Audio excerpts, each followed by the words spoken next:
letter said, hey, try to put out more food because so many of the migratory bird bass have been disturbed by the fires. So put out more bird bass, put out more blah, blah, blah. Yeah, so. Yeah, I've avoided feeding or watering wild animals, but this year's different. So, yeah, I've been putting out water cans and they're disappearing. The water's disappearing. So I hate to say it, being so stuck in the home, our enjoyment is watching the birds. You got to take your enjoyment where you can. Mm-hmm. Yeah, we grow sunflowers for the birds. Oh, really cool. Just, Chair, just to check, so it looks like we're just not have Eric with us yet. He was actually on at 8:30. He thought it started then, so I'm sure he'll be on soon. Does the chat box work? This is my perennial struggle.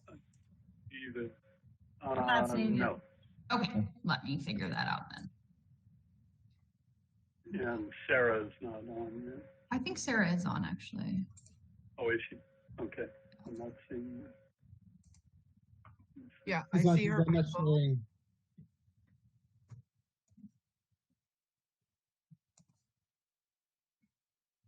She doesn't have her camera on. Yeah. I think she's calling in. Okay, let me fix the chat thing.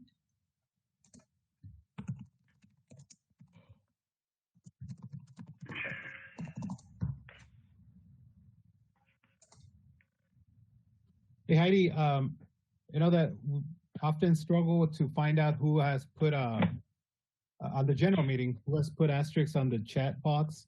I found out that you could undock the chat box and make it as big as you want to. Well, that's a CalRecycle comment, I think, because they've told us we can't talk in the chat box. But that's part of the break. I mean for when we, in the general meetings, when we have an issue, finding out who put in an asterisk on there, whose turn was to talk, and sometimes we miss who's put on the asterisk on there. So because it's kind of small to see, so but you could always undock it and make it large.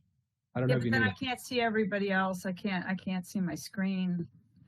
It's just, if I had two computers, it would be easier, but from my portable tabletop, it's hard. Should we get going? It's already after. Yeah. I was going to get started. Sorry, and I think something's with my computer that I can't enable it, so I'm emailing AV right now or asking one of my other staff to do on my computer, but that'll get fixed. I don't think we need the chat box immediately, so we'll get that up in the next couple minutes. Sorry about that. So go ahead if you want. Okay. Yeah, so we'll start with call to order and roll call. I guess I will do the roll call in a moment here. Let me start with Manuel Medrano. I'm here. Heidi Sanborn. Here. Ann Schneider. Present. Sarah Toyota. Good morning. I'm here. Okay. And we will await our other commissioner, let him join as we move along. So I think today's goal is to, again, try to revisit the recommendations that we viewed last time and allow some more discussion of that and possible public input. So it looks like, Eric, you arrived. Reopen the roll call for Eric Ashman. Eric is here. Okay. Yeah, so I was saying, I think today's goal is to revisit some of the recommendations that were in a form we think to transmit to the full commission as written recommendations, and then work our way through the remaining. We've begun to work through some of the programmatic recommendations, and I think we're probably getting closer to taking on specific material recommendations. But, there have been no changes to the recommendations in written form since the last meeting. So I think what was distributed with the updates that I think Kate go as we work our way through it. So that's the goal for today. Get as far as we can and have some discussion around the remaining recommendations and begin to crunch our way through the comments that have arrived over time. So, all right. So, are there any public comments? Prior not on the agenda. There are 2 public comments so far, and apologies, the chat box is enabled at this time. Let me pull up the public comments to read. The first one is from Rick Anthony with Zero Waste San Diego. This comment was ban reusables and durable from landfill, open up processing centers to reuse, repair, and dismantle products, fund infrastructure with a wasting tax. And the second comment is from Nathan Proctor at CalPERG and USPERG. It is over 150 words. It is published, so I'll read the first 150 words. Dear committee chairs and commissioners, on behalf of the undersigned organizations and businesses, we ask that you include a recommendation supporting right to repair as a strategy to reduce waste in California as part of the commission's formal report. Reuse is the most effective way to reduce the waste stream, but manufacturers reliant on the sale of new products use a variety of methods to restrict repair. Those restrictions put pressure on the waste stream. Right to repair reforms, such as Assembly Member Susan Eggman's AB 1163 from last session, require manufacturers to provide access to repair information and software and to sell spare parts and any required tools on fair and reasonable terms. With right to repair legislation in place, individuals and independent repair shops would have the ability to keep products in use longer. Currently, manufacturers design products that are difficult or impossible to repair, often forcing consumers to buy new products and discard old ones. And the comment goes on, and that is all we have received at this time. All right. And the chat box is working, but let's see, Heidi's raised her hand. Sorry, I'm trying to figure out how to see all the comments on the portal. I just went in there again and I can't see the ones that the National Stewardship Action Council submitted because it did include right to repair. And I had planned on asking the commission or the committee to consider the 6 recommendations of low-hanging fruit from the National Stewardship Action Council today. On that, Heidi, I know, I will follow up with this on IT. If you are looking at the public comment portal where it has all the comments, if you hit the submit date column, I think like 3 times, then it sorts in order of newest comments to oldest. So that's should temporarily, you should be able to see them in order. Hopefully that helps. Yeah, you can sort by the committee name. If it came, for example, to this committee, you can sort, but then you have to search through to find the market development group. But then you can also sort by date, as Kate said. And if you sort by date, I think it gives you the oldest first, and then you have to sort by date again to get the newest. But there are different sort mechanisms. Did that come through the proposal? I think no, it was submitted as a letter because there were 6 different recommendations. So okay. I guess my question is for Kate, where is it? Where does everybody see it? Has no one seen it? Oh, I'm sorry. So there was a letter associated with this comment. I have not seen it. If they submitted it to the AB 1583 email inbox, we can get that to all of you ASAP. I can work on that during this meeting. Sorry about that. I had not seen anything yet. Well, I guess this is where I worry. Yeah. Why don't we hold this open and see if somebody can find that comment, and we'll take it back up under number 2. And just by way of it, so Mr. Medrano. I was just going to mention that on page 3 of all the comments is where we find the up-to-date comments for the Market Development Committee. Yeah. Yeah, if you sort by committee, you'll find them. I'm going to begin to prepare a master log of all these, and it's a bit of cut and paste, but I think that's going to be the best way to make sure we address everyone. Commissioner Sanborn. I just wanted to let the committee know that we got back from our trip Friday afternoon. We did hear from CalRecycle. We can use a Google document. I had my staff set it up. Ted Ward actually used it on Friday and said that he uploaded the report, but we're going to get an email out to all the commissioners and the committee chairs to start using that Google document. It's going to be linked from the CalRecycle page to the NSAC Google Doc, but that way everybody can see everything much faster, and for the public and for the committee members and the commissioners. So hopefully we'll get this all done by tomorrow prior to the next commission meeting, and we'll be using it from here on out. But Kate, I'll send you the emailed letter that was submitted probably 2 weeks ago, so you can send it to everybody on the committee. Thanks. Thank you. Perfect. Commissioner Madrano. Just wanted to clarify, Heidi, you said that the Google Doc is going to be linked to the NSAC Google Doc, and why? And if that's the case, why does it have to be linked? Could it be created by CalRecycle directly? No, I cannot. That's the whole problem. It's creating a lot of work for all of us on the commission, because CalRecycle's problem is that legally they cannot post it. They cannot be responsible for making it public if it's not meeting the accessibility requirements. They've figured out that they can legally link to our page. They cannot host it. So it's creating a lot more work for us. Believe me, I'd rather not be doing that, but unless somebody else wants to be responsible for it.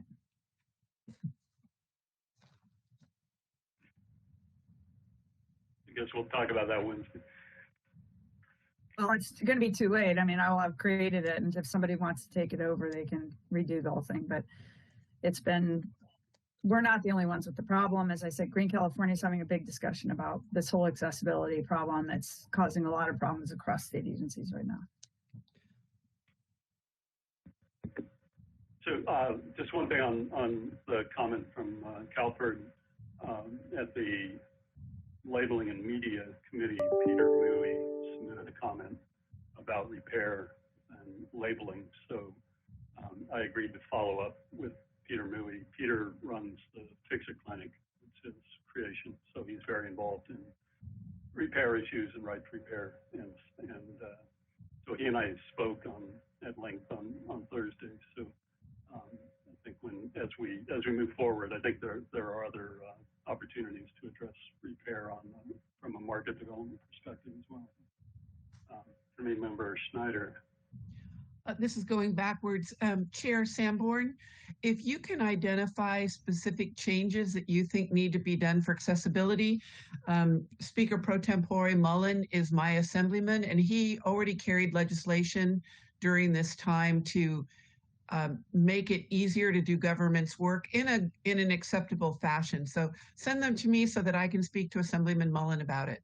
He carried a specific bill that allows elected officials to gather to work on COVID. So we might be able to do something, won't help us in the short run, but in the long run, maybe can help.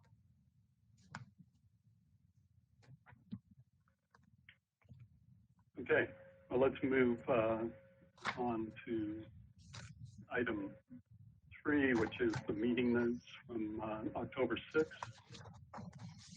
I would ask if anybody has some suggested changes to those notes. And if not, if someone would like to recommend acceptance. Move to accept. I'm sorry.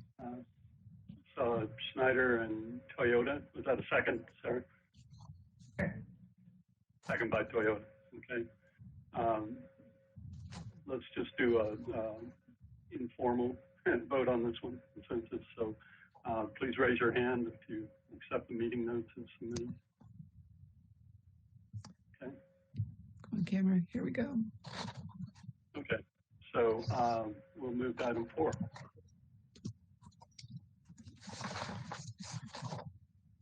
And Kate, can you put up the comments for the recommendations?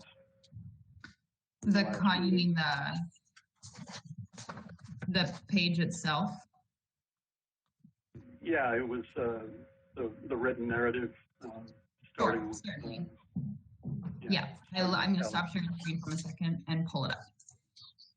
Okay. So just a reminder, we did go through a lot of this last time, so we can work our way from the top to the bottom with the intent, I think, now of forwarding these to the commission. There was concern that they hadn't been adequately reviewed. So okay, so let's go back to,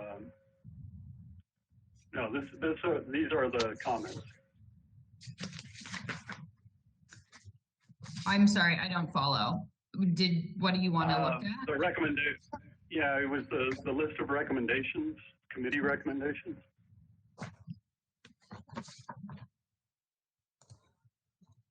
Oh my. There you go. I saw it. But Yeah, hold on. 1 second.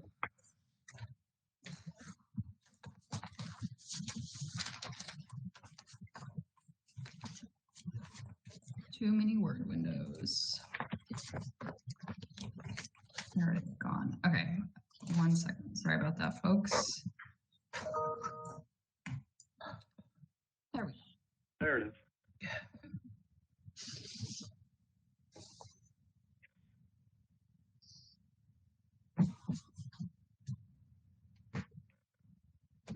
So I will mention that the full commission agreed to participate in a workshop called the BIN, Build Infrastructure Now workshop. It's been an ongoing group for the last 10 or so years. The workshop is October 28th in the morning from, I think, beginning at 9 o'clock. And the focus of that is permitting and streamlining permitting. It includes presentation by Deputy Director Callie Piet. I think the commission chair, Sanborn, is going to open and close the meeting as we work our way through permitting issues around specifically recycling facilities with presentations by 2 developers of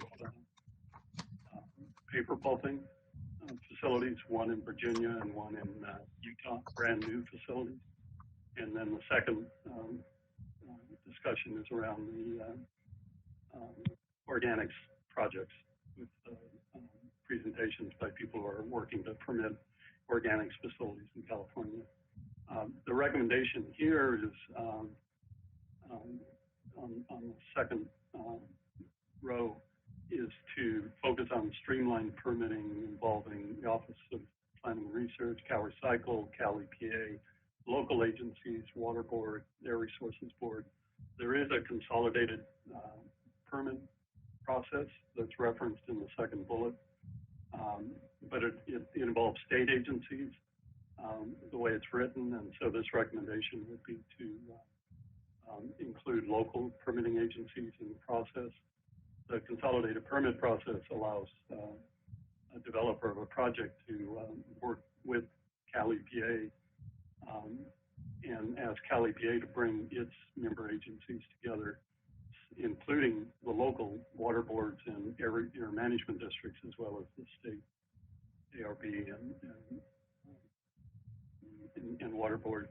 And so the difference would be to include local agencies, and then there's another recommendation further on to include GOBIZ, the Governor's Office of Business and Economic Development, to convene this in the event, and that would allow other state agencies to be involved.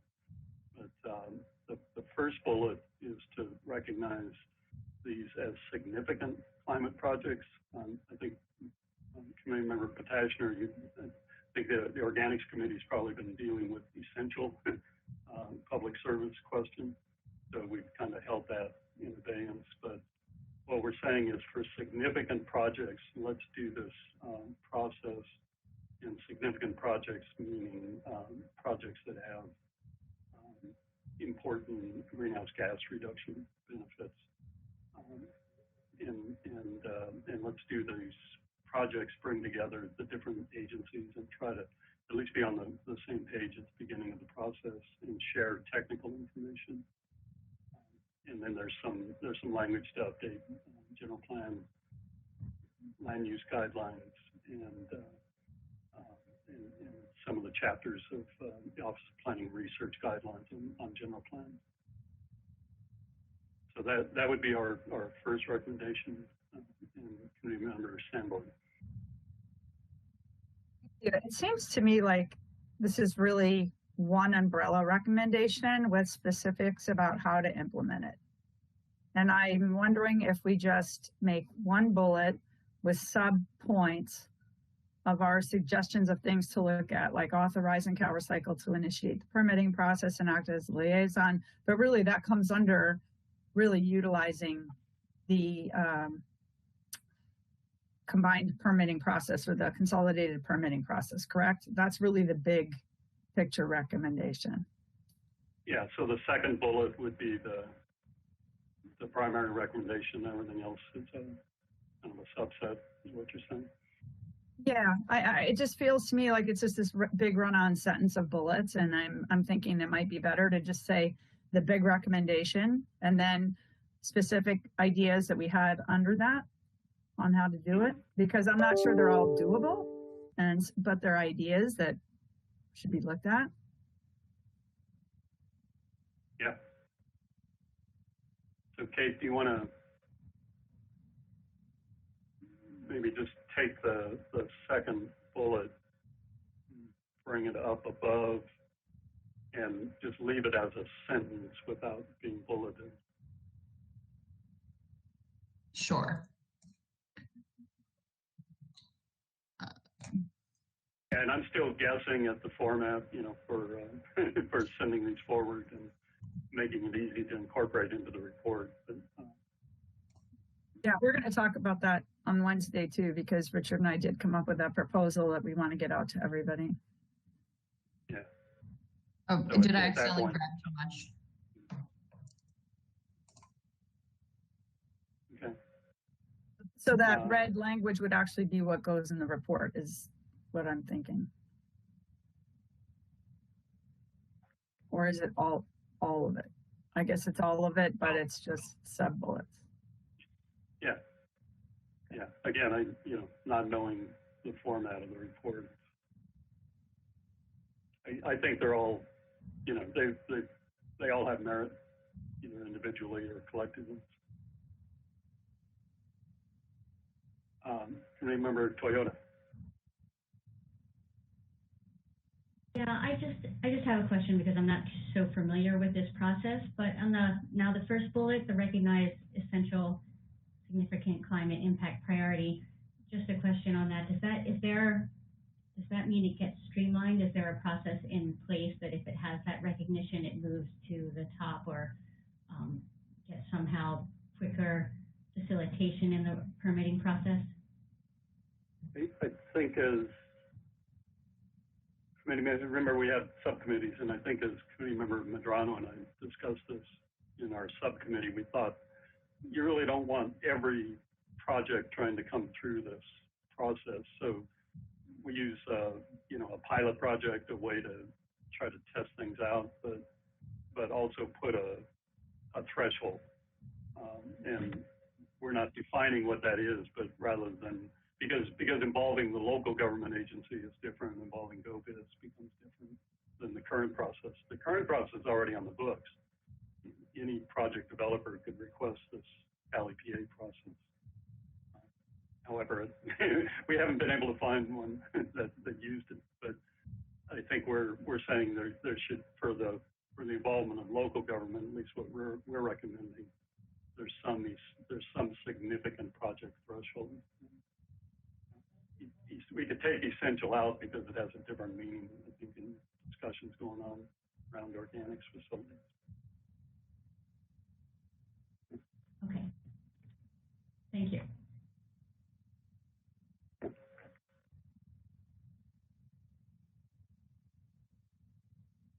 Although essential becomes like I said, it has meaning or it doesn't have meaning. But, Right, well, you're saying, or what I think what this bullet says is that it has to have meaning, or there has to be some threshold, right? yeah. Okay. larger projects. It could also be, it's not just larger projects, I think it's also geographically. So a small project in a remote area could be significant and not be significant in an urban area. I feel like it would help to say, put threshold or mark that in there somehow, that it's recognize essential, if this is correct, recognize essential significant climate impact priority for state and local coordination, or recognize a threshold for, or a definition for essential and significant. Does that clear anything up for anybody but me? Yeah, and again, I think it goes back to how far do we then need to do that, or are we just saying there should be a threshold? And I agree there should be a threshold. I'm not sure. Right. You can. I agree too. I think it's the recognize that's throwing me off then. Let's go ahead and just write in threshold, because to me, the way it's written right now, it doesn't actually connect to that action of making a threshold or recognizing one somehow. Well, rather than say recognize, what if we say set a threshold? Perfect. Thank you. Okay.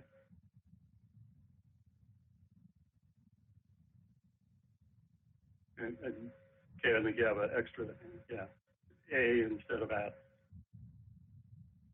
Can we move Rich Schneider?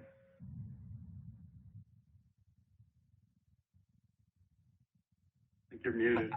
I understand that this is for sort of more recycling, composting. I'm just trying to run through my head how recognition of an essential operation could work for reuse and recycling. I don't have anything overly clever right now. I'm just trying to think that a threshold for compost, critical, geographically critical, but small reuse operations local are also critical. And I'm just not being overly clever this morning, but just throwing that out there to know that local governments need to hear that thrift stores and reuse operations are an essential part of the system.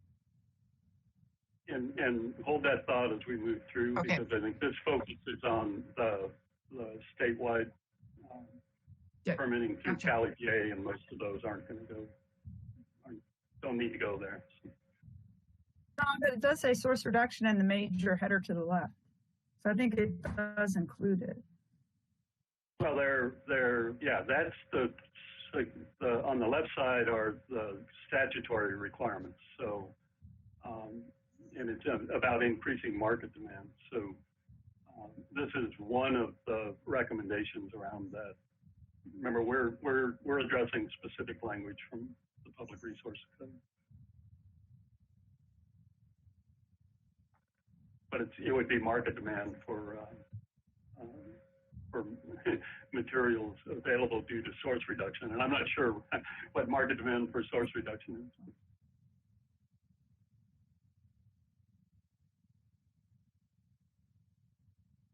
Okay, let's scroll down as we move forward. So again, this is at state level, projects that require state coordination.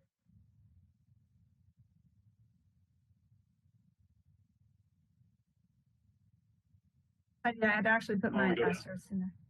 And I think to meet Ann's comment, if that was our direction, was to put something in there about source reduction, maybe we just put in an introductory sentence that we need to streamline permitting to get facilities permitted faster and cheaper to deal with everything from source reduction, refilling, reuse to recycling and composting. So that way it's specifically clear that we mean all of the above. Would that help, Ann? Okay. Well, and as we go down, go ahead if you want to update. Oh, you would like me to put in this section? We'll do like. Like a statement from the committee that this is, or committee statement, something. Oh, but above, okay. Well, this can be moved, will be. And that says that this is we want to introduce a permit streamlining consolidation process that works, and for source reduction activities like refilling and composting, recycling, and other related activities. So it leaves it very open that we need permit streamlining. And maybe we say, or consolidation, and we say it to reduce costs and expedite permitting. Because I think that's it, John, right? For those, why?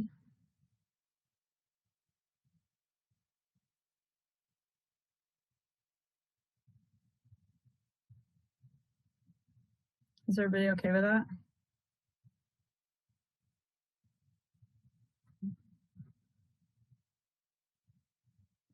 I put /streamlining/ consolidation process.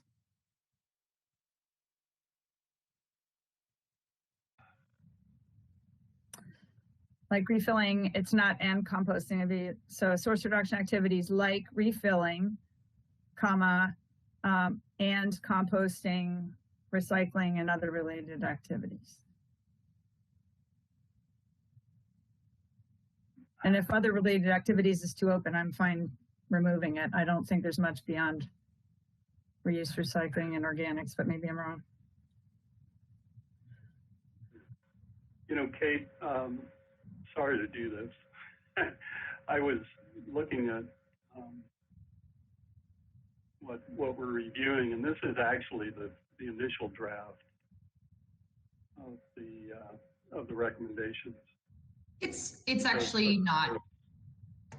We just haven't changed so this has the been date. Updated. Okay, the date is not correct. The date is not current. Sorry, we just never updated that. It has. Unfortunately, we track changes at the first one, but so you see that, and then down below we have things that were added in the last 2 meetings in red. So everything, all the updates are in here. Yeah. Okay. That's And confusing we also though. had on, there was some narrative that came in on the 5th, so that's the one I'm thinking of. That's a different document. Yes. Yeah. Yeah. Okay. The narrative. So I think in responding to Committee Member Sanborn, some of the narrative can be folded in. I was trying to keep the recommendations separate from the narrative, kind of background narrative. So we do have a draft narrative that wraps around these, and trying to focus on specific recommendations. So, but let's figure out how we how we organize this and how we write it up. I think it's going forward. Commander Medrano, you've got your hand up. In lieu of your comment you just made, I guess I wanted to just see if we could change the word refill into reuse to be less specific, but you said that we might have to be rewriting this, so it might not be necessary, but. Yeah, reuse and repair, there's a whole host of things. And it looks like, Kay, we have a comment. Yeah, and this is actually perfect timing because it is related to this. And this is from Shirley Frerichs, Nevada County Climate Action Now. The subject was question about restrictive laws. So what about the many laws from health departments and other areas that are requiring things that work against the goals of the commission?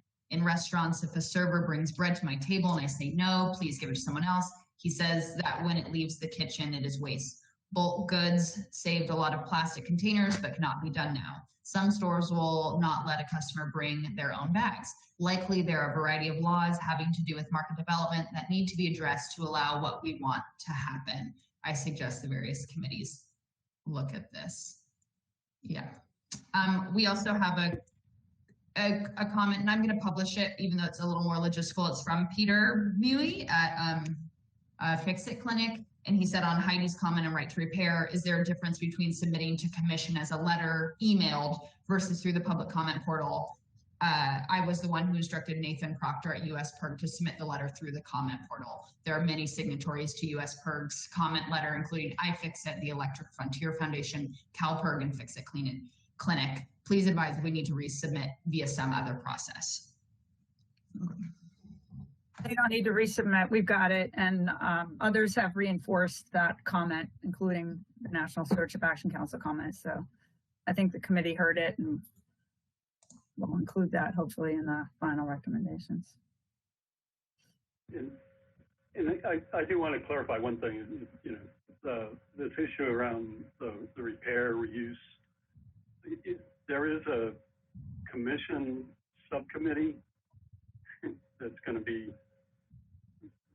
bringing forward some recommendations around repair and reuse. But I'm assuming that doesn't preclude us from addressing our issues, market development issues related to it. I just,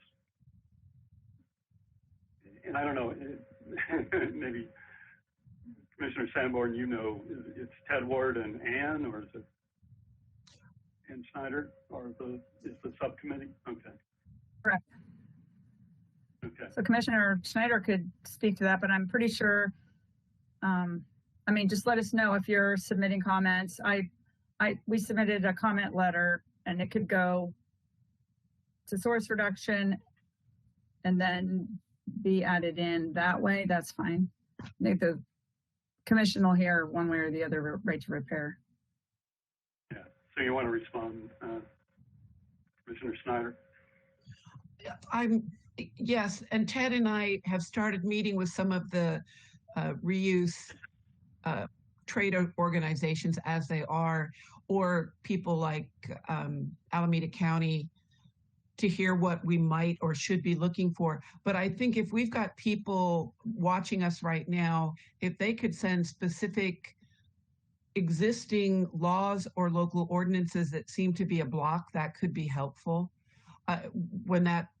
When staff read off the comment, I'm just trying to run through my head any of the existing laws that I know, or the implementation of the laws on that. Because I know when my county first started rolling out reusable foodware and or getting rid of plastic straws, at one point the health department was going to help do that as just a part of their regular inspections. And then I was chairing a local integrated waste management plan review, and the health department said, no, we're not doing that anymore. So it seemed to be really good when the health department, who has to inspect restaurants anyway, could also check on all the reuse, and then they balked at it. So fixing that, I think, would help. But I'd love to hear more from people still working in the trenches of reuse and repair. Okay. Yeah. So if you have specific code sections that you can refer to, that'd be great. Okay, and I agree. I think it can come from the health department. It can come from things we may not be thinking of. So let's move down, because I think some of the earlier comments are addressed in the next set of bullets. It's under the permit streamlining because it had to do with general plan guidelines, but it actually could be a separate. I think it's the way we're writing it now. We need to create a separate intro, really beginning right at that column break or page break, Kate. So if you just make a note to put a new intro at update general plan, yeah. So the Office of Planning and Research does issue general plan guidelines, and I think what we've got this term discriminatory standards, but I think what we want is reuse repair called out in the general plan guidelines, and it can also be in the economic development portion of it, and even in the climate change portion. So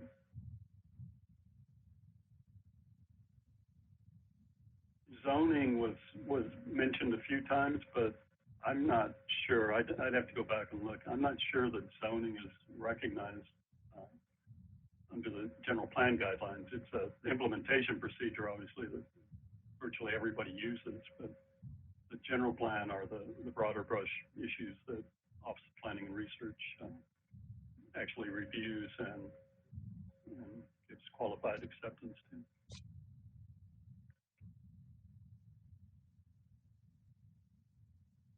So we'll make sure that we address reuse and repair in all three of these.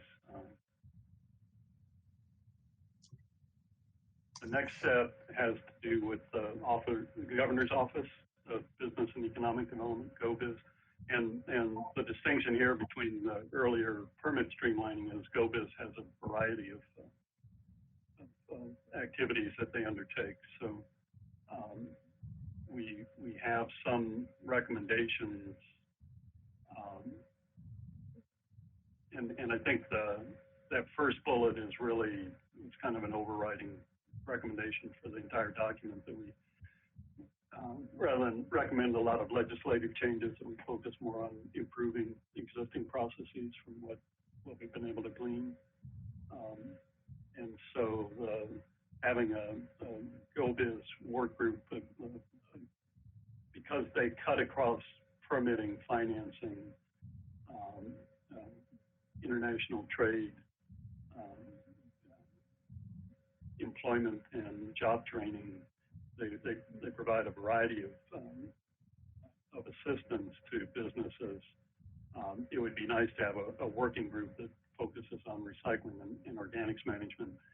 That may already exist. CalRecycle works closely with GOBIZ, but for those of us who don't, who want to have a direct contact with GOBIZ, it's never clear who we call. You just make a cold call and hope you get the right person.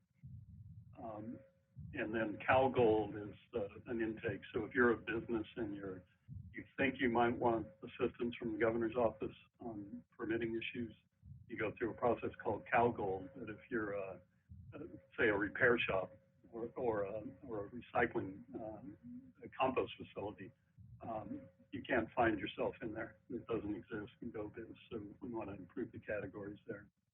And then having GOBIZ involved in the earlier recommendation on significant projects, I think would help a lot, having the Governor's Office.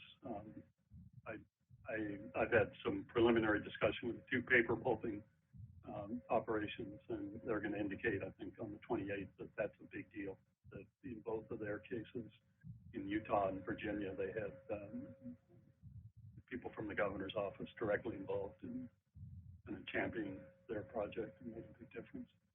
And then the next two bullets are to try to expand GOBIZ focus around things that they do on an occasional basis, with trying to have investment forums and innovation hubs.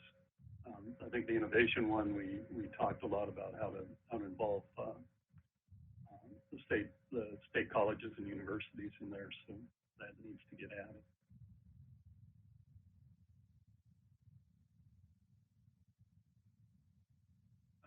GOBIZ does coordinate their business financing with CalRecycle now, and I think Kara Morgan indicated that to us. Again, we've got recommendations coming on the CalRecycle side, but the focus on environmental justice, job development, and training assistance, that's something that I've seen in my discussions around RMDZ projects, and committee member Medrano has had the same view, that particularly as you try to qualify for the greenhouse gas reduction fund grants, that you need to make that link. It's not always intuitive. So.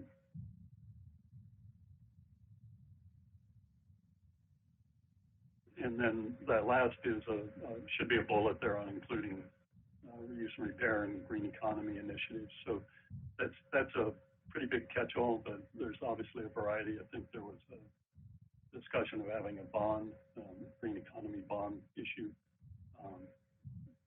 We saw CalRecycle had put some money out with greenhouse gas funds on reuse projects, but apparently some of the people in the electronic repair business didn't feel that they were going to be eligible under those guidelines. So again, it's trying to raise the awareness.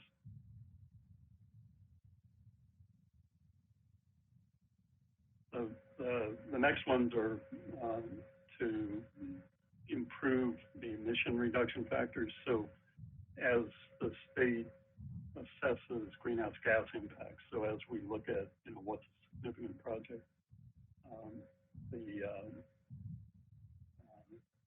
I think there are opportunities to improve the emission reduction factors that have now been adopted by Air Resources Board. One is to use California grid emissions. California has a much cleaner power supply, so recycling in-state has a bigger benefit than simply recycling. So a project under a greenhouse gas reduction fund program that uses in-state recycling, which should have better benefits than a project that recovers material and ships it through export or ships it to another state. But the current factors treat all recycling the same. So with California having moving toward a more sustainable grid, we should recognize that and benefit in-state projects. Compost emission reduction factors still use methane as a CO2 equivalent, carbon dioxide equivalent, which understates the value and varies by feedstock as well. And so we think it would be a big benefit to treat methane as a short-lived pollutant as it is under SB 1383 and update the factors. And I understand, Committee Member Potashner, I've heard that there's some discussion, I think it's your committee, about Air Resources Board maybe updating those factors. I see a nod. So we may be ahead of the curve on that, but nonetheless, I think supporting it makes sense. And before I go on, Committee Member Toyota. Yeah, John, you spoke a little earlier about the narrative that we're also putting together for this. And all of these lists that we're talking about, I kind of look at them and I think that's probably a good idea. And then when you talk about them, I'm like, oh, I understand now. That's a great idea. So maybe in that narrative, just really short for where we have the headings over the bullets, like the GGRF, just one or two sentences about the things that you're talking about now that kind of bring these into a perspective might be a really good idea in the narrative. I think it would make it more than just a list. But sure. Do you have the narrative? Yes, let me open it. It gets a little tricky trying to go between two Word docs, but let's try this. Yeah, and John, we don't even have to look at it. But the way the narrative is it's just kind of a separate narrative, and then there's this. I mean, it's not completely separate. I get that, but I'm saying maybe make it specific to the headings that we have in this list. GGRF, Cal Recycle, RMDZ. 2-3 sentences at most. Cal Recycle, RMDZ, a little bit about what you mean and you're saying, and then this list on the side, I think just helps pull it all together. Yeah, and in fact, that's what it is. And as I'm talking my way through it, I'm rehearsing and writing the narrative. So, Great. Great. The narrative was not changed. A lot to me when you talk about it, a lot more. Yeah, here it is. And so the narrative was not updated from the last meeting. I wanted to make sure we're all okay with the recommendations, but the narrative is kind of generalized background. Right. And if we could make that a little more specific to what we're actually going through in the list, that would be awesome, I think. Yep. Yeah, actually, each set of recommendations then has an introductory narrative. And again, I'm kind of shooting in the dark. I assume this is what we want in the report. And so I'm not sure what to take to the commission. I could do a PowerPoint with the bullets, but I can speak to that, what we're going to propose anyway, if you want. Yeah. So what Richard and I thought about was that if a committee wanted feedback from the commission before they finalize recommendations, they can present like a PowerPoint and just a discussion and get some feedback and then send it back to the committee for kind of final review. But that ultimately the commission needs actual language to approve, because Ted and I are not going to translate what committees are doing to a report, we need you guys to approve language that's the context of the report and headers, any way you want to set it up outside of the very basic skeletal outline we have drafted and everybody's agreed on so far. And then you, however you want to format it is yours for each committee to bring real language to the commission. And then the commission will literally edit that language and give it a thumbs up or a thumbs down or however it goes. But we had, so the whole thing, I'm thinking maybe pull these recommendations into the text and outline it and make it just one big flowy thing. This would be our section of the report that can be just literally put in front of the commission for a vote. Okay, so we should take the narrative wrapped around the recommendations, update the draft narrative and update the recommendations and begin to present that on Wednesday as it is, as a fully blown recommendation with the background narrative. Right, and we're also going to propose that we do 2 bites at the apple so the public can keep up with us, especially until the Google Doc is public and everybody can see everything in advance of the commission meetings. So it's read, we go through the exact language, commissioners give feedback, but that it's almost like a second reading at a county supervisors. They don't adopt the ordinance on the first reading, they adopt it on the second reading. That way everybody can keep up with us. That's our proposal for discussion Wednesday. Yeah, that's what I assumed. It wouldn't be acted upon on the first hearing. Okay, so that's what I'll prepare then for Wednesday. And I think if we finish, Kate, if you want, sorry, if you want to go back to the earlier document, the narrative actually I think got to the point of the ARB greenhouse gas reduction fund. And what I would propose is if we're okay so far with the bullets, that we include these ARB greenhouse gas reduction fund as well as the earlier bullets that we've already gone through a couple times. I'll wrap the narrative around that, and then we'll stop at that point for Wednesday, because that's going to be quite a bit to get through.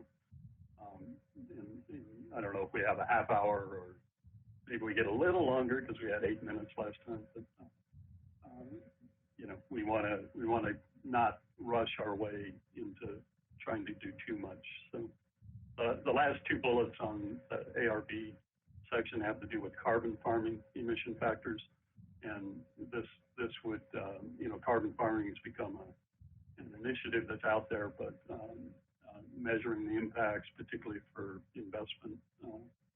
People who are looking for carbon offsets, that becomes important. And then we have a note there to utilize in fire areas. And I've seen some research on compost utilization in fire areas, but so we can make that suggestion. And then lastly, to consider zero interest loans and little grants if additional funds become available.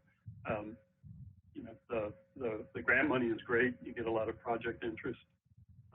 But grant money goes and it's embedded in the project. A zero interest loan would at least return money for reinvestment. And I think what we've seen is the GGRF grant program has depleted all its funds. There's no new money available, or depleted nearly all its funds. There's no new money available. The loan program, which parallels the RNDZ loan program, still has outstanding money available. So maybe a lower interest rate would stimulate more interest. That last bullet could also go under the next set of CalRecycle recommendations, because CalRecycle administers that loan. But if we're okay with the first 3 bullets, I can write some narrative around that. We can take that and the recommendations above it and bring it to the commission on Wednesday. But I'd like to make sure that we're all comfortable with that by either a motion, or if we want to do it by consensus, we can do it by consensus. But I want to make sure that everybody's okay now starting to bring our recommendations forward.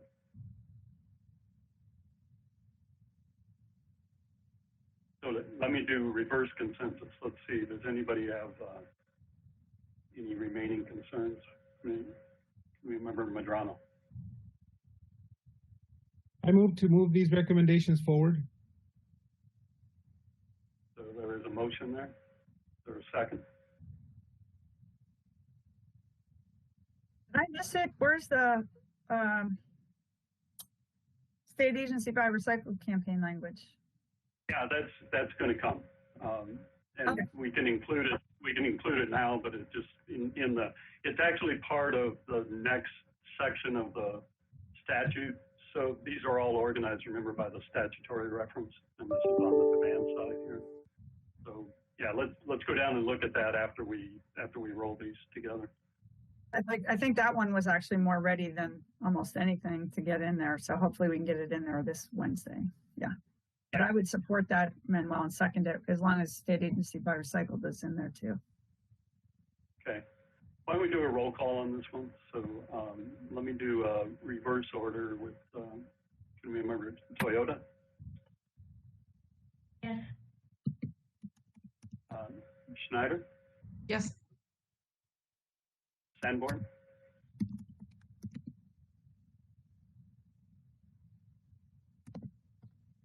Is that a yes? Oh, I said aye. Yeah. Sorry. You froze.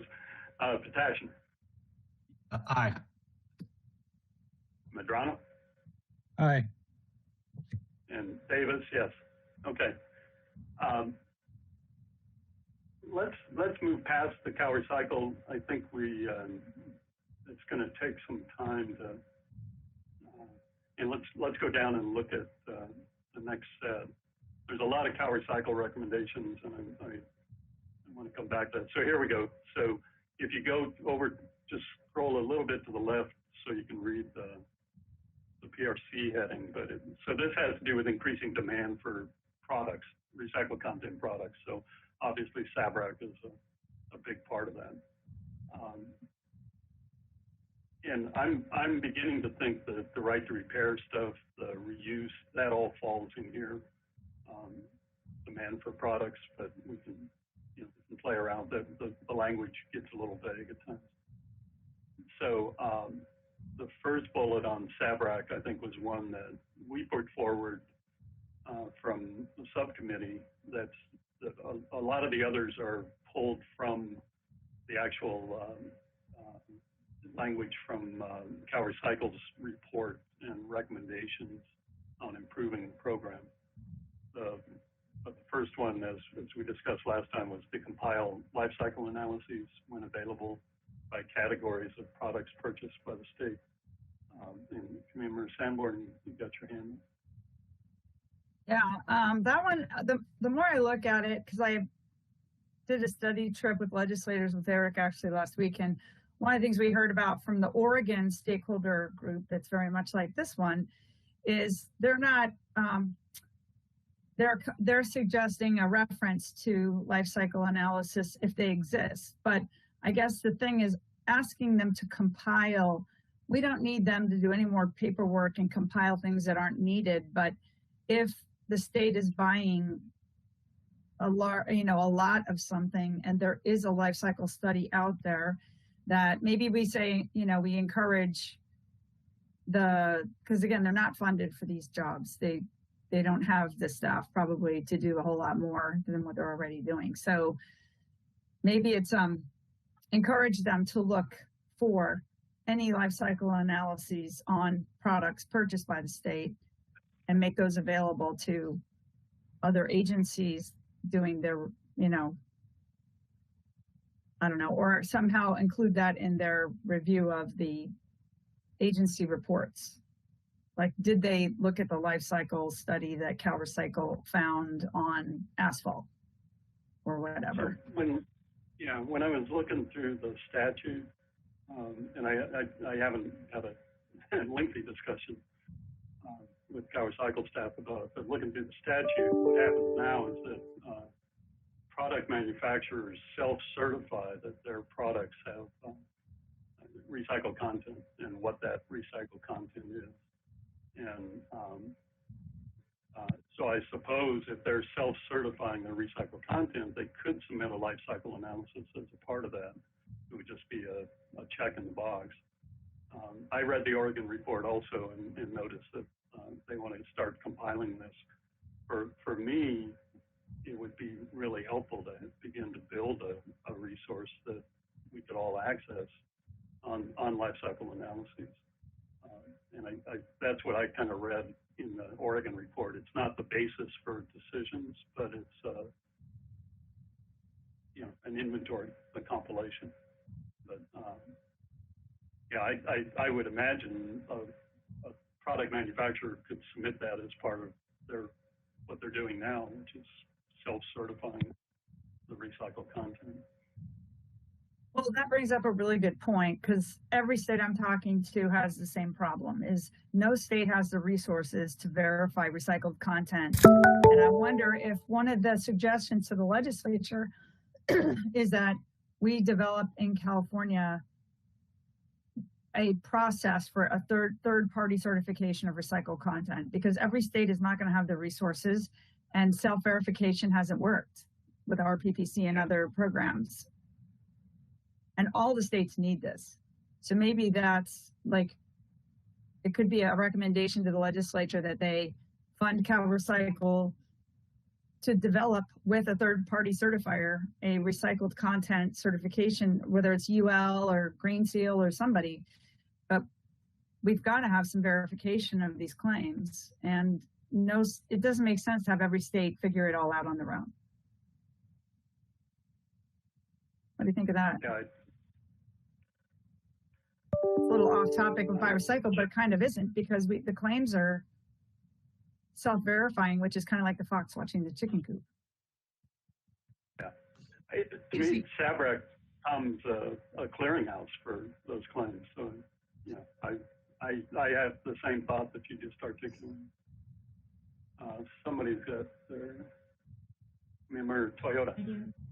Yeah, I just wanted to kind of repeat that, in that when I have been talking to some of the C&D people about the asphalt shingles and some of the harder things that it is to recycle, is that they've been saying across the board that they need a third party something to verify that these things are going where they're supposed to go, or else most of it apparently isn't going where it's supposed to go, and it's decentivizing everyone else from doing the right thing. So I wholly support somewhere in all of this adding a third-party verification. Yeah, you're talking about recycled content language. I did look at the recent recycled content legislation, and it's kind of CalRecycle will develop a process. Is what was said in there. But I would think that if you were a product manufacturer wanting to sell products to the state of California, that you might pay a small fee to have your recycled content claims verified and published. So yeah, I think having something along those lines makes a lot of sense. Yeah. So should we add? Yeah. Okay. So it's not just the third party verification, but I think actually we have to establish it. Like, I think the state is going to have to maybe work with, put out an RFP and work with a UL or a Green Seal or somebody to develop third party verifications for recycled content. And I know that there already been discussions around this, but it hasn't been finalized, and it's a problem across the country. I've talked to multiple states with this problem.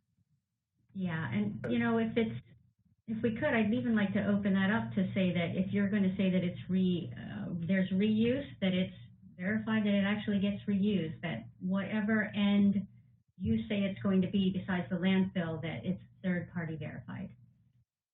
That's a good point. Maybe we should add reuse and repair to state agency by recycled campaign. I don't think we did that, did we? Or no, it does say incentivize and include durable. Okay. Yeah, and including repair information. We've got some specific recommendations. And in the 1335 regulations that CalRecycle's circulating, there's a definition of reuse, because reusable products to replace single-use food service is a part of it. So it has to do with the number of times you can reuse something. It's a pretty high threshold, I think 165 times. Ann Schneider, you got your hand up. I strongly support all the ideas the other commissioners are coming up with. Great ideas. Question about process. If California via Cal Recycles works with one certification agency, it would have to go out to bid periodically, or if there were a list of acceptable agencies that Cal Recycle actually studied that their processes that they use for verification are acceptable. Two different pathways. I probably didn't say that very well, but let's say there are 5 different certification companies. Some may specialize in a particular format using life cycle analysis. Another might really dive down into reuse actions. Would we want to limit and give all the state's money to one entity, or allow the state to have a range of service providers? Yeah, I think we let them work it out. There Okay. could be some processes out there that are already established. And I just keep thinking back in the early days when the Integrated Waste Management Board tried to say which products you should or shouldn't buy, and we were struck down that you couldn't, a local government couldn't specifically say buy, Procter & Gamble's product X. It had to be more generic than that. So just throwing that out. I think the issue here is if somebody's claiming that their product is 50% recycled content, they should be able to demonstrate that, not just check the box. Agreed. Reuse, as I said, is fairly well defined now under the new, or would be under the new regulations. So at least as a starting point. Repair, that's a whole nother discussion, because if a company says, we can replace the batteries in your phone, just send it to this address in Michigan, and in a week or 2 you'll get your phone back with a new battery, that's a repair option, as opposed to take the back cover off, pop out the battery, and put in a new one.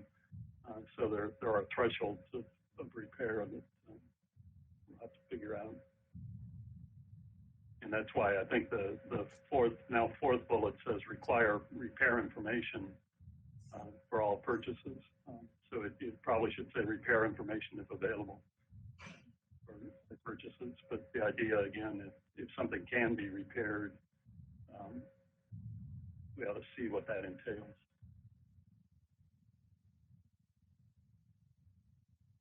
So Commissioner Samar, you had some concern about the second bullet on life cycle. Is that better now in the context of Yeah, because they're very expensive and very time consuming, and they're also dependent on the methodology and the formula used to create the life cycle study and the input. Yeah. So, I mean, I've always felt that you can't have a life cycle study paid for by the company that's manufacturing the product unless you've got other eyes on it, because the way you set it up really determines the outcome of the study. Right. And I saw that. And I think, again, the goal here is to get them if they're available, and we can make our own judgment about validity. Okay.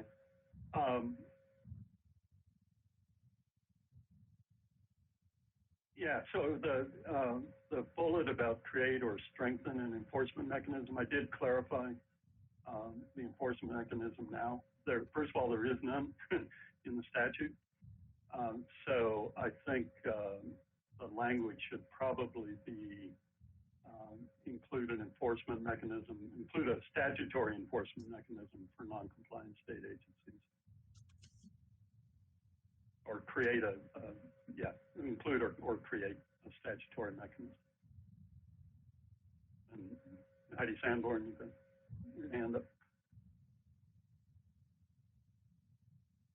This has to be explicit to me. Nothing's going to happen correctly if there is not clear enforcement. So I would say we should say it's not clarified, because there is no clarifying now. There is no enforcement now. So we have to say it's add an enforcement mechanism, that's effective for CalRecycle to enforce these rules. And maybe, what they do now, maybe apparently,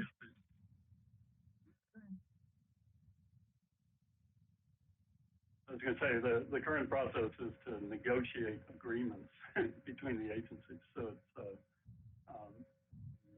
so there is a process, but I think the intent is to create a statutory process. well, here's the problem: is it looks very hypocritical of the state to say, "Thou shalt buy recycled," da da da da da, and then, well, we'll negotiate it amongst ourselves if we feel like it. I mean, that's just either the state is willing to do the work they're asking everybody else to do, or they're not. And quite frankly, it looks really bad when we don't.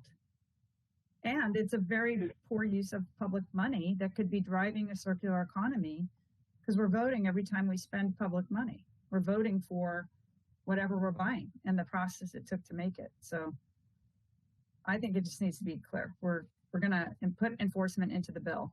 We're not clarifying that. We're just adding enforcement.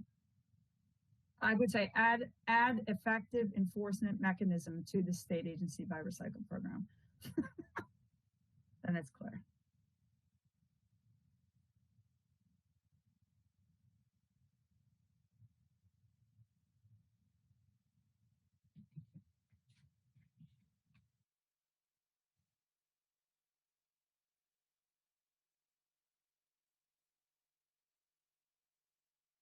Add a statutory. I mean, there is an enforcement mechanism. We want to see it in statute. Well, no, there isn't an enforcement mechanism. There's a process that CalRecycle has decided to try, because they have no authority, is to just negotiate. But that's not a mechanism of enforcement. Right. In my So we want a opinion, what I statute. would call it. We want a statutory. I guess what I was clarifying. Yeah. Definitely. Okay. Yeah, and so the next items, the two clarifications, those are CalRecycle's recommendations. I think support Manuel Medrano. Sorry. Yeah, in my opinion, the state agency should be held to the same standard as local jurisdictions.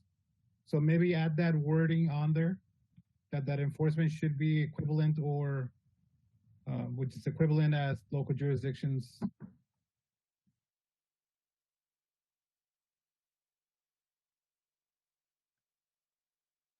And just so I'm clear, what is that now, Manuel? Is that just for the grants? No, that's for the enforcement mechanism for non-compliant state agencies. No, but I think she's asking what the local enforcement is. What are local agencies held? Going forward with thinking about Senate Bill 1383, the procurement requirements that we'll have, that's one of them. So. Good one. Yeah. That's the hypocrisy I'm talking about, and the government, the people in the manufacturing community go crazy because it's just not fair, and the locals too. So that's a great example.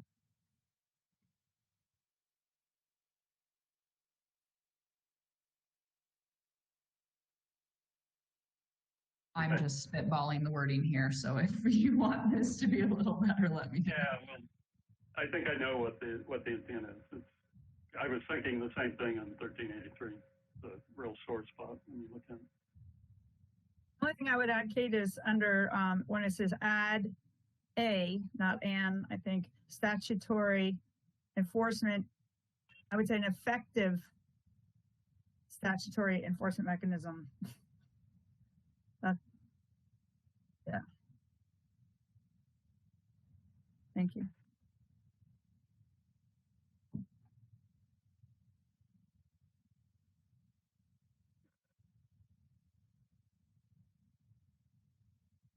Okay, and I believe the rest of the bullets are from the CalRecycle set of recommendations.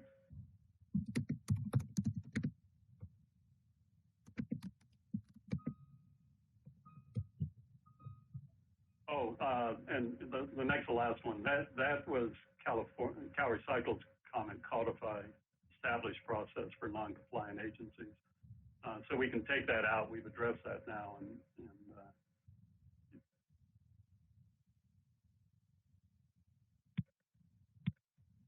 Okay.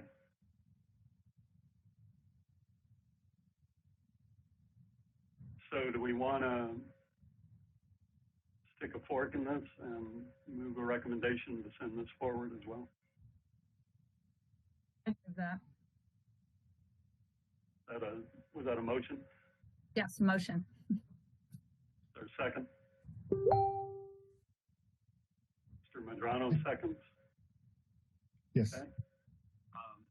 There's no further discussion. We'll do a roll call. Manuel Medrano, Yes. Eric Potashnik, Aye. Heidi Sanborn.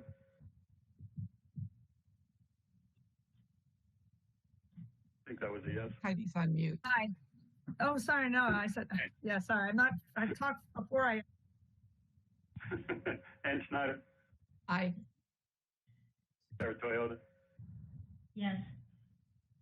John Davis, yes. Okay. So I'll wrap some narrative around that one as well.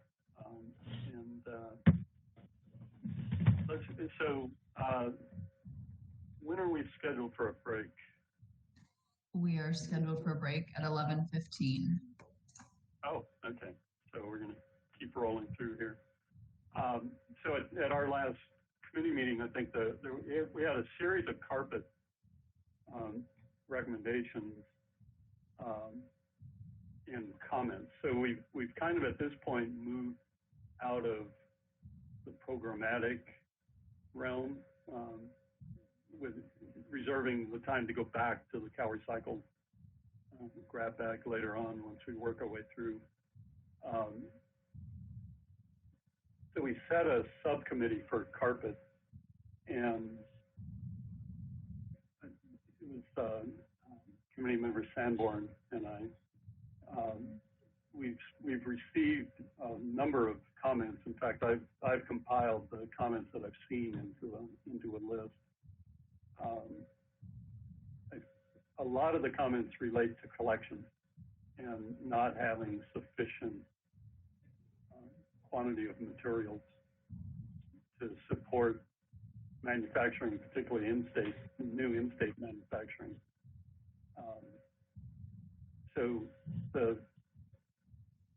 Can you scroll down just a little bit, Kate? Let me see if it's on here.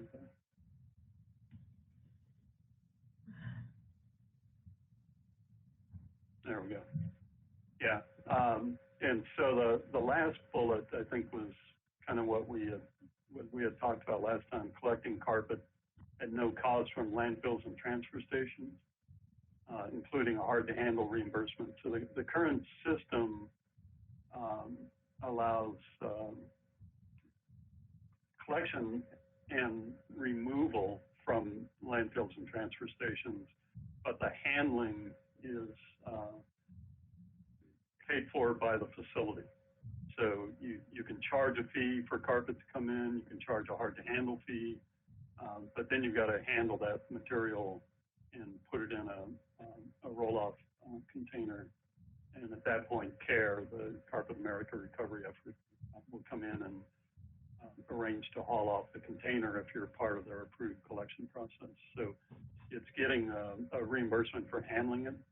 That is, I think, the difference on this recommendation, the reasonable handling fee. I would note, and both committee member Medrano and I were on advisory committees with on carpet, and the material that ends up at landfills and transfer stations is not the most coveted carpet. The best carpet comes out of the best waste carpet comes from removals and carpet installers. Once it ends up in a box with mixed C&D debris, or even on a truck, a packer truck, and comes off, it's dirty. It's dirtier than the carpet coming out of a removal. So it's not the highest value material, but nonetheless, the recommendation would be for that carpet at least to get it recovered. Banning carpet from landfill disposal was a recommendation, but you don't want to ban it without having a plan to remove it, and it's going to show up at landfills where it's very hard to handle. So, I mean, being able to reimburse the removal, it's kind of like banning CRTs from landfills, but not having a place to take it. So that didn't work out very well. So the idea here would be to put in place a method to reimburse landfills, transfer stations, to keep it out of landfills that which shows up on the way, and then do a ban. So probably reverse the bullets. And the one up above that, to set collection goals for materials and volume to serve in-state recycling manufacturers.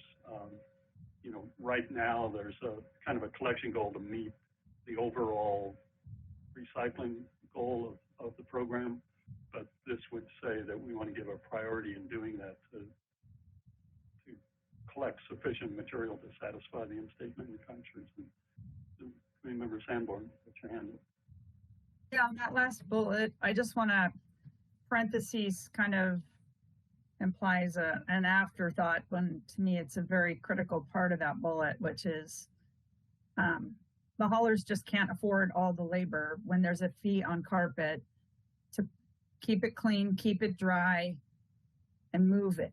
And I think, and their big worry is that the trailers are going to sit there and not move fast enough if it's left up to care. So one of the things I was thinking is we put in there that the carpet is, that the cost of handling the carpet is covered by the stewardship program,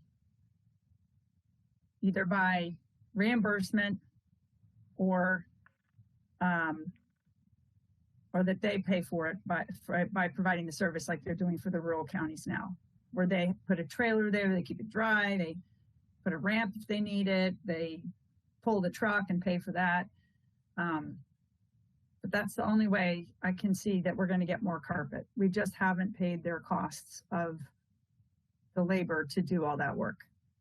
And the other thing that worries me, and this is maybe a committee discussion, is they're currently allowing the facilities to continue to charge for the tipping fee when we're trying to get people to keep it clean and dry and bring it to the facility separated. Well, who's compensating those carpet installers for that labor and that trouble? Because if they're not getting compensated either, the chances of it coming dirty are pretty high if they're not getting any kind of a discount at the tipping fee. So I don't know, Eric, I mean, you guys have facilities. Is that something that would be helpful, is to incentivize the carpet installers to keep it clean and dry by giving them some sort of a discount on the tipping fee, especially when they're paying a fee on the carpet when they buy it? Honestly, maybe. Sorry for the not great Sorry, answer. I caught you. I just No. The most of our facilities, honestly, we're not doing the hauling. We're just, we're union operators, and we're just too expensive to contract directly. So most of our facilities, we just create bunkers for drop-off locations, and the stewardship programs just come pick it up themselves. Are all your facilities doing it, or?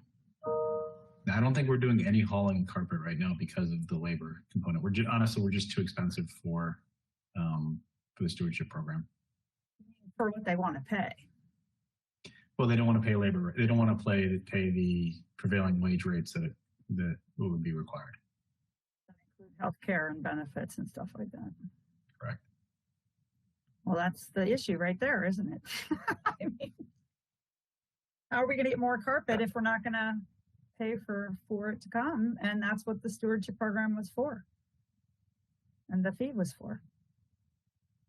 So I don't know. It seems to me we've got a big disconnect here, and we're only collecting about 20%, maybe 25% max of what's out there. We've got 75 to go, and it's a huge greenhouse gas footprint. And they've had 10 years to maximize this program. It just seems to me that this has to start getting addressed because I don't see how we're going to get more. And there's retailers I've talked to that are not going to put in a bin and keep it separate unless somebody's paying for because they don't have the space to keep the things around. They have to move it quickly, and they're not going to take the labor to do it either if somebody's not going to pay them. So Committee Member Schneider has her hand up, and then we have a public comment. A couple of really dumb questions because I haven't really followed this. It sounds like there aren't enough locations for people to bring them to. So does this then become essential locations? Is this something that, and I'm only brainstorming here, local governments need to make sure are in their, golly, we don't do demolition permits if all you're doing is replacing your carpet, but there's very little education here in my community about trying to recycle carpets. I haven't paid attention to it, but it seems like we're going to have to make this an essential facility. Local governments may have to step in. The end use manufacturers are obviously going to have to run more collection runs for it, because if I'm Carpeteria A and I've got 240 yarders closed, containerized, they still need that to move quickly because they're replacing carpets quickly. So there's a whole infrastructure there that's missing. Well, so let's hear the comment and then let me respond. Okay. This is the comment regarding the state agency Biorecycle program from Peter Mew at Fix-It Clinic. Regarding the state's Biorecycle program, can state procurement officers add to RFPs and RFQs that preference will be given to vendors who provide the state with repair manuals, repair parts, and diagnostic tools? Also creates local skilled and semi-skilled jobs. Once the contract is in negotiation, here's sample contract language I'm drafting with Harvard University IT and Alameda County GSA, in quotes. At the time of sale, the manufacturer shall provide repair and disassembly information directly to the purchaser or online, provide URL at time of sale. The information that must be provided shall include applicable documentation required for repair or disassembly of the device that can be used in-house or by the repair service provider of the purchaser's choice, and include step-by-step disassembly instructions with required tools, exploded diagram of parts and compatibility charts, product specifications, maintenance procedures, troubleshooting information. Additionally, compatible parts must be made available for purchase for a period of no less than 7 years after the product is no longer being manufactured, end quote. That comment has been published. Okay, well, let's revisit the SABRAC after we discuss the carpet issue here. So, Member Medrano, you have your hand up.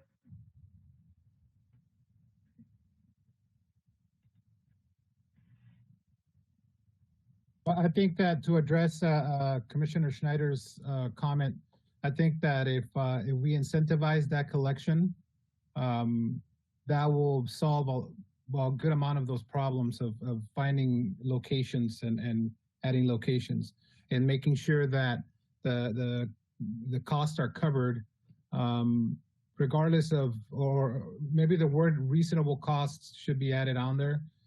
Because as the case of Commissioner Potashner's example, obviously it's the true cost recovery of some places like San Francisco versus some places like Bakersfield are a lot different. So that has to be negotiated somehow.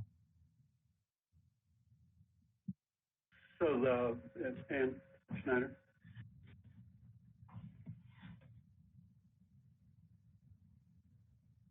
You're muted. I'm wondering if we also at some point need to look at space allocation. We require commercial operations to create spaces for zero waste activities. Now, if you're in certain businesses that are high generators, bulky generators, they're going to have to have space for returned carpet, which probably means that local governments would have to allow some outdoor storage regulations. I'm just thinking, I've actually torn out almost all the carpet and have put in hardwood floors or recovered original floors. So I haven't done this for a while, but most of the carpet companies in my region are in light industrial areas. There could be room if cities allowed for more storage, but we'd have to educate cities for having outside containers. And I appreciate Mr. Medrano. If there's a way to incentivize it or to make it easier for the carpet sellers to have a storage location. For here, the closest landfill here is over a mountainside. Counting only on the landfills doesn't provide enough opportunity. Committee member Toyota. Yeah, I'm not really familiar with the CARE program either, but you know, as we're talking about this, it just is in my head that maybe this should be an EPR program, but there is one. So how much of this do we just try to connect into what's happening now? Is the program just not working, and do you need to fix the program, or do we really need to bring in more ideas and legislation from local governments and things like that? From my perspective, I feel like when you do a program like this, it's supposed to take some of the weight off of the local governments. So I'm just wondering if we can suggest that is this something we can put in that CARE program needs to be overhauled, change it there, or do we suggest something outside of that? And to just be careful when we're thinking about that, which one we should really be doing, which one we want to suggest. Sanborn. Yeah, a lot of experience with this question because the original bill was highly flawed for a whole lot of reasons. It was not our sponsored bill, but we chose to support it because it was the only one in the world that had carpet. We fixed it twice. The fight with CARE and the Carpet and Rug Institute was huge. I won't get into all of it, but it was a very big fight to get eco-modulated fees, to prevent them from using the fees for paying their fines, all kinds of stuff like that. And this is why it's so important these bills are written correctly out of the gate. And we've learned from all these experiences. But where we are now is, it would be a huge fight to change this program. Somebody's going to spend several $100,000 trying to do it if they're going to go at it again. So my suggestion is that we just, the program overall has gotten a lot better, but the big problem we have is collection, because they never incentivized it. If you look at the mattress program, you know all about it. You see Bye-Bye Mattress everywhere. You know where you can get it. And the haulers get, I think it's $3 per mattress to pull them and put them in a trailer. Carpet doesn't do any of that. So that's CalRecycle's oversight job. And they have fined them, and that is in the courts multiple times. Don't want to talk about that. But the bottom line is, if we mandate through legislation this fix, that they have to pay for the collection costs, we will get more retailers and we will get more locations, hauling locations that will do it. Mattresses got underway pretty quickly because they started at least providing a few dollars a mattress to do it. At least helps them with the labor. That's actually very helpful. Thank you. If this is if doing it from outside of it is the most efficient way to make this happen, I'm all for it. Thank you. Kate, so we have a public comment, and then I would like to share some thoughts as well. Sure. We had one public comment from Randy Pollock at Churchwell White. I believe it would be beneficial to hear someone from CARE to talk about the program and respond to some of the issues that has been published. I ask that they actually submit in writing their comments, because I would really like to see them in writing what it is that they would like to say. They keep asking to speak, but they can also submit comments to what we say too, which would also be very helpful. So I was on the first CARE established an advisory committee. Committee Medrano and I were members of that for a couple of years. And then I think another 3 years when CalRecycle assumed responsibility for advisory committee. So I spent 5 years on these issues on various committees. And first of all, there is a report on convenient collection that CARE undertook, and it looked at the network of collection. There were issues, for example, having, I think Committee Member Sanborn mentioned rural counties, but CARE's collection program is expanded statewide. But having a single collection point in a county to check the box that you have a collection point doesn't make it necessarily very convenient. So when it takes 3 hours to get from one side of Los Angeles County to the other, traffic and back, it's not convenient to drop it off at a collection point. The idea of using transfers and landfills was, well, that's where it ends up if it doesn't go to a collection point. It's kept a source-separated collection point. However, as I said, the material, the carpet at landfills and transfer stations is not desirable because of the dirt and other contaminants that get embedded in it. So you really want to have the collection of clean carpet, and it's generally the installers. Commercial installers do the bulk of the work. You know, it's not people pulling out the carpet at their house. The do-it-yourself is a really small fraction of carpet. If you've ever handled a roll of carpet, you would know why. It's not easy, right? So so the do-it-yourself people, you know, that's one issue. But the carpet installers, for the most part, buy their carpet at wholesale houses. You know, they're not going and buying retail carpet because they're commercial installers. And so those wholesale houses become the major opportunity for collection. So I think as we think about recommendations here, there's a distinction between the CARE-supported collection, public collection infrastructure, which could include landfills and transfer stations, could include MRFs, could include public drop-off yards, public works yards, and getting paid to handle the material there makes a lot of sense. At the bulk of the material is from the commercial installers and from commercial warehouses and distribution points. And I think that's unfortunately one of the gaps in our knowledge is that those commercial collection points don't share their information. Right? So CARE gets carpet, it shows up at these places, but it's really hard to understand the flow of materials. So, and we don't have dialogue with these commercial collection points. So I think if we were going to ask CARE something, it would be what percentage of carpet comes from the commercial warehouse sources as opposed to carpet from their own collection points. My guess is it's an overwhelming percentage from the commercial collection sources, and their ability to control that material becomes the issue. Okay, so we can make recommendations, I think, along the lines that you're talking about on these public locations and paying to handle it. Absolutely, do like the mattress program does. That makes a lot of sense. To get the material, though, it's going to come from the people who are doing rip outs. And Committee Member Snyder mentioned, I think, one of the issues that the program has to struggle with is that people are moving away from carpet. One of the products that Committee Member Toyota is going to look at is called luxury vinyl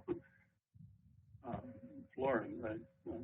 And so you're replacing carpet now with wood, with vinyl, with other materials, and those materials don't have a cost or don't have a revenue stream to support it. It's kind of like what we had with CRTs in the early days when CRTs were banned and the flat screen sets came in, and the flat screens weren't paying into the fund, but the CRTs were costing to handle, and you're going to have the same kind of issue here with the additional flooring. So anyway, those are my initial thoughts. It would be, I think, if there were a question to CARE, it would be how do these commercial warehouses fit in? How much of the material that they need to collect is actually at the installer location and not at the care-supported public sites, and what's the interaction with care in those. So I could craft something along those lines, but we've got other committee members who've got their hand up, and I believe, well, did you comment, or are you next? I just wanted to reaffirm that a big missed opportunity here is with the installers, as you mentioned. And I mean, that carpet is a very bulky, heavy material, and perhaps these installers don't have the knowledge that, they could be saving quite a bit of money in disposal fees if they were to have some kind of an agreement with a collection system that would recoup some of those costs for them to separate out the carpet. So, I'm sorry. So yes, we definitely need to make sure that is addressed as we contact the folks at CARE. Yeah, and if you think about it, the installers are going back to the warehouse. They're not going to make a run to the landfill, then go to the warehouse and pick up cars for their next job. So if they can go back to the warehouse, drop the remnants that they pulled, and pick up their new carpet, it's much more efficient for them to expect them to go to some third-party transfer point. So I think committee member Schneider and then, committee member Sanborn and then Toyota. I completely support what Manuel said. I mean, to me, it's all about follow the money. I don't want any more data. The data's there. It's not working enough. So they need to put more money into the system to help compensate people that have to be part of the system in order for it to work for their time. And they haven't been willing to do that because they don't want the fee to go up. This has been a chronic problem with this program, and that's why it's working the least well out of all the mattress, paint, and carpet programs that all have a visible fee. So, and they've got a lot of money in the bank now, as far as I understand, and I wish they would be spending it on this, because I'm quite sure we would be getting carpet if people were getting paid to pull it out for their time. And I that's all I need for, I just want to get them to do it and have somebody change the law to require them to do it. Or maybe the other alternative is to finally say, after 10 years, if this program doesn't get to X% diversion rate by X date, that the state can choose to take it over, because that's really how bad this has gotten. It's become a talking point for industries that say, see, it doesn't work, because that's how poorly this program is, like kick the ball, drag care. And so that's something else I would consider putting into the recommendation. If we can't get it to a certain place and get a certain effectiveness with a product this voluminous. The other thing, I'm totally supportive of your thought, John, to actually add all types of flooring. I mean, that vinyl flooring, I can't even imagine the chemicals and the dust coming off of that stuff that people aren't aware of either. So maybe that's, we add that material type and recommend that they also be put under a stewardship program, but they'd have much higher recycling rates. It's, it'd have to be, well, not much higher, but I mean, we have to set performance standards that are in the law, preferably out of the gate, which didn't happen with carpet.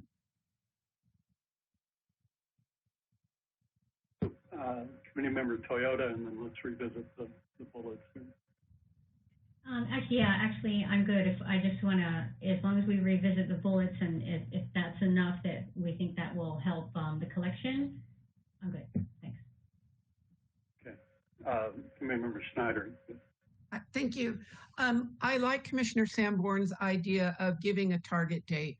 Let's be real here on that. And if it pulls back into the state and there's a new system, since I do come from the land of commercial recycling, it's always sort of frustrating to me how much of critical infrastructure we don't include in our system. So these warehousing, John, that you were talking about, and the last time I did put in carpet, it was from a warehouse, from a light industrial, and I had the pros do it, and there was no floor to do that with. I think we need to loop these guys in as critical infrastructure, and bringing it down to the local government area. As we do our local permitting and things like that, we have to acknowledge that and list it and probably make it easier for them. If the wholesalers don't have the space for recovering carpet, then we're going to have to, because this is really important and because it's climate change our local, I'm trying to think if it's our local permitting process for outside containers. We should talk about that too. It jumps out of residential programs we're tasked with into commercial, but it's critical out there. And a lot of these carpet places that I've been to, the wholesalers, are in small industrial parks. There's not a lot of parking in them. There's not a lot of outdoor space, but their indoor space is all brand new carpet. So, I mean, we need to understand the environment they're living under too. But let's go for a date. Heidi, what's the date that we should give them? Enough of this. And I bet you that a lot of the carpet is actually commercial. Commercial is still carpeting, even as residents are going back into other flooring materials. Well, they've got a major report. I was going to say on commercial carpet's actually the most difficult to recycle. Is it because we've gone here locally into the squares? Yeah, carpet tile is awesome from a recycling standpoint, but commercial carpet, because it's really hard to remove and it's very hard to cut and remove the facing. So it's a different beast. Okay, a different carpet tile. And yet we've been pushing it in terms of then you only have to replace the worn out sections. Carpet tile is awesome. Yeah, carpet tile is good. But Heidi, you wanted to say something? Yeah, the CARE program actually has a major report due on November 1st. And it's part of the last bill we passed, SB 729 or AB 729. They're going to have on November 30th, actually, their final report submission to CalRecycle due. And they're going to have to talk about the convenience for flooring professionals. So I would like to see that before we decide anything that's coming up. And I guess I'm sure Randy Pollock is listening, that, we're watching this because this has been going on way too long. And I really hope that they have a plan that addresses the concerns the commission has raised in this committee. And we should just watch this part. I think what we've got now is good, but we need to revisit it before we make our final recommendations in December based on what they submit November 30th. Yeah, I think they're also to address differential assessments, which could have a big impact on things like tile. But I would say when back in the SABRAC context, and we should go back and take a look at Peter's comment there. But in the SABRAC context, I think reuse with carpet tile, how does carpet tile fit in? It's really not a reuse, but it's going to be more highly recyclable, not recycled content, right? No, carpet tile would be recycled content. Yep. There was discussion, and I think Commissioner Sandborn was a part of it, right, on carpet and SABRAC, and I never heard the culmination of that. That's part of the reason it reminded me we need to go back and update this program. The staff over at DGS has never had the time or the support to really do this program and do it right. And this would have to be negotiated in the bill as to how that agency would staff this increased and improved SABRAC program, but it needs to be. And that would be part of the bill negotiation, I'm sure, is how to staff it. But they've never been given the time. They try to squeeze it in, and they've never had enforcement tools, and that's why it really hasn't worked like it should. I think Peter Muy's content has to do, maybe if you look at the fourth bullet, require repair information for all purchases, including electronics. I think he was saying that there should be priority given to products that can demonstrate their repairability, and he had a fairly lengthy list of what that means. Is that something we want to bring forward?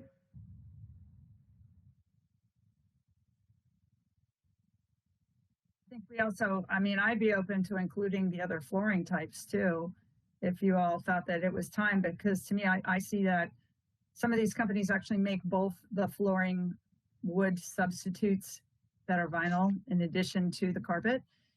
And that really is gobbling up more market. Yeah, I think you jumped back to carpet, and we were on the fabric. Sorry. I was trying to deal. Oh, sorry. Yeah, no, we'd come back. So I was trying to deal with Peter's suggestion on repair information and get that one out of the way. Do we want to entertain a recommendation around giving priority to products that demonstrate repair? Okay. I see some thumbs up. Anybody uncomfortable with that? That's a consensus. And then I'll take a look at what Peter has a lot of very specific language. I'm not sure. I'll just drop this in here, Chair Davis. Yeah, we'll take a look at it and see how it fits. Again, I think it's also a question of how specific do we want to be. But, okay, so let's go back then to the carpet, because and actually, if you scroll down, I believe, Kate, below carpet, there it is. So here's the notes on other flooring. So EPR program for all installed flooring. Says similar to carpet, but probably not. Probably not. Yeah. And this is all flooring. So it linoleum, wood. Okay.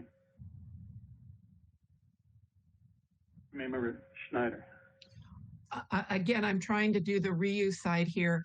In my neighborhood of almost 100-year-old homes, we have a new population coming in and all but tearing down these beautiful Spanish homes, which have parquet floors, oak floors. I have oak Doug fir floors.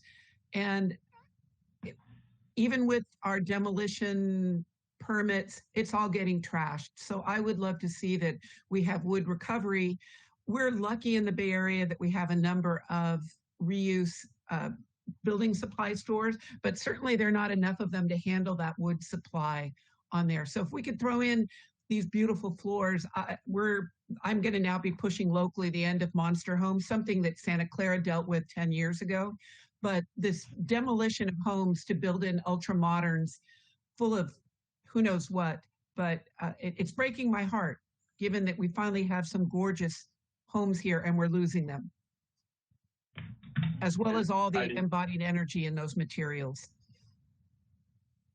Yeah, completely agree with Ann. In fact, I was in targeted implementation assistance and helped Atherton develop their C&D ordinance to mandate that the houses can't just be thrown in a landfill. They have to be deconstructed first. But this is really partly a local government thing, because it's really hard for the state to mandate that. So if I wouldn't do 50% anymore, I'd see if you can up the amount of percentage that has to be reused, and so they just can't go in and with a machine just bulldoze the house and crush everything. I have actual wood in my house floors from 4 different houses that were deconstructed in Atherton, and they were pulled out by disadvantaged youth learning deconstruction skills. But I think that's a local thing. I think that maybe for the flooring or a statewide flooring attack on all the flooring and trying to deal with all the waste materials, and maybe the organic materials like the wool carpets that don't have the chemicals, and maybe the hardwood floors might be exempted, or but because that's more of a local ordinance thing to deal with those than the vinyl, the toxic, the PFAS sprayed carpets, the fossil fuel generated carpet materials that could be recycled in a loop many times. But I totally get what you're saying, because I've seen that and it's very frustrating.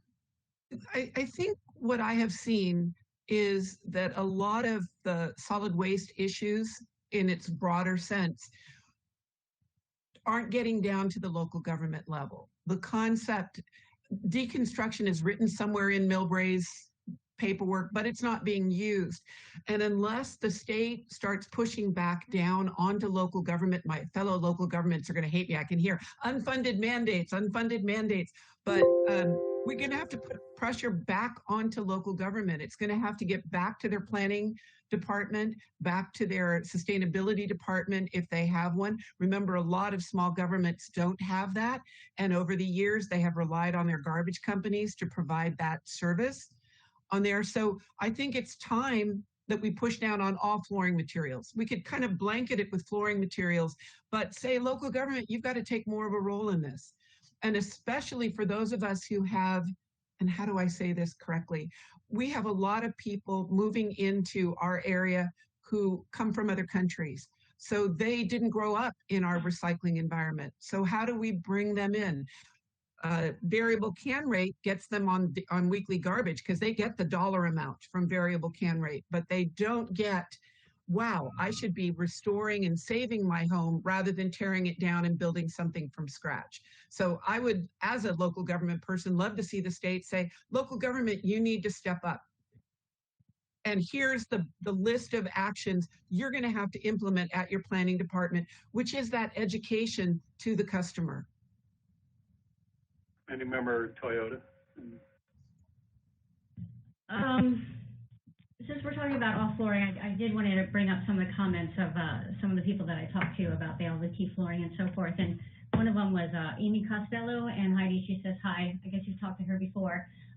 She's with Armstrong Flooring. They do LVT and vinyl and all that. And they have done full life cycle assessments on their flooring. And they also have a take back program that they have to keep cost neutral, but they use minimum content in all their flooring. And they have mostly commercial customers, Target, Walmart, who have sustainability commitments. They go, they drop off a container, the flooring gets put into the container, they take it back, they reuse it in their flooring as it is now. They said they can do it with LVT flooring as well. However, LVT is new. Flooring should last about 20 years, so there's not a whole lot of input from LVT flooring yet, but it's coming. One of the issues, or her main issues, is that they have to keep the chemicals and the contamination out of it, and some of them they put in their cells, like the ortho, I guess, phthalates that they used in the wood, and now that's considered toxic, right? So now none of that flooring that was put out with that toxic in it is reusable.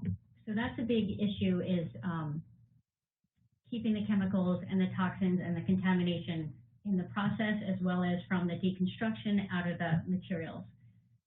What I really took back from it is that, and she was also one who said you have to certify so that people like her, companies, aren't at a disadvantage for doing the right thing with other companies who are just saying that they're doing the right thing. So that's an important aspect of it. And then again, that there's an opening for all of this, and that in general, if we can certify that these people are doing what they're doing and basically get that information out, and then everything that else is going to the landfill, basically they have different options. You can take it back, you can try to recycle it, you can reuse it. These are your options. You have to show me how to do one of these, that you're doing one of these, or else, you know, we're going to basically either have to charge you or create an EPR program for you, because everything that goes to the landfill versus anything that can be reused. So sorry, as far as pushing down on flooring, we should definitely do it. There are companies that are doing it. It can be done. We need to do it in a way so that we don't hurt the companies that are already taking these steps. Or give them an incentive or some sort of an off-ramp since they were leaders. Yeah, that would be great. But it's not all just going to the landfill. There are companies out there who are doing this. Yeah, Carpet had that issue with tile, and so the differential assessment is one way to address that. There's also something called high recyclability, which kind of defines the status in the assessment. So there's some strategies that I'm starting to think that maybe we've got the flooring issues. We've got two others on here. Drywall needs to be added here. I put dimensional lumber in, and I should have put drywall for minimum content, which is one of Michael Gross's comments. And I think maybe we should take a look at CalGreen, the state's C&D program, and see how that fits. I know there were issues early on with LEED, or maybe still issues with LEED, where the requirement for reaching a recycling goal has to do with the total weight of the project and not individual materials. So, you know, recycling parquet flooring on a house has a lot less impact than recycling the frame or the concrete that comes from the house demolition. So, and I think CalGreen, I'm not sure where CalGreen is on that, to be honest. So I'm starting to think that a comprehensive look at construction and demolition recycling is something that we could entertain because of the market development aspects, because of the recovery of material, the role into creating feedstocks for recycled content products or recycled content requirements. So, so why don't we keep that thought in mind? But I did want to go back up on carpet before we leave.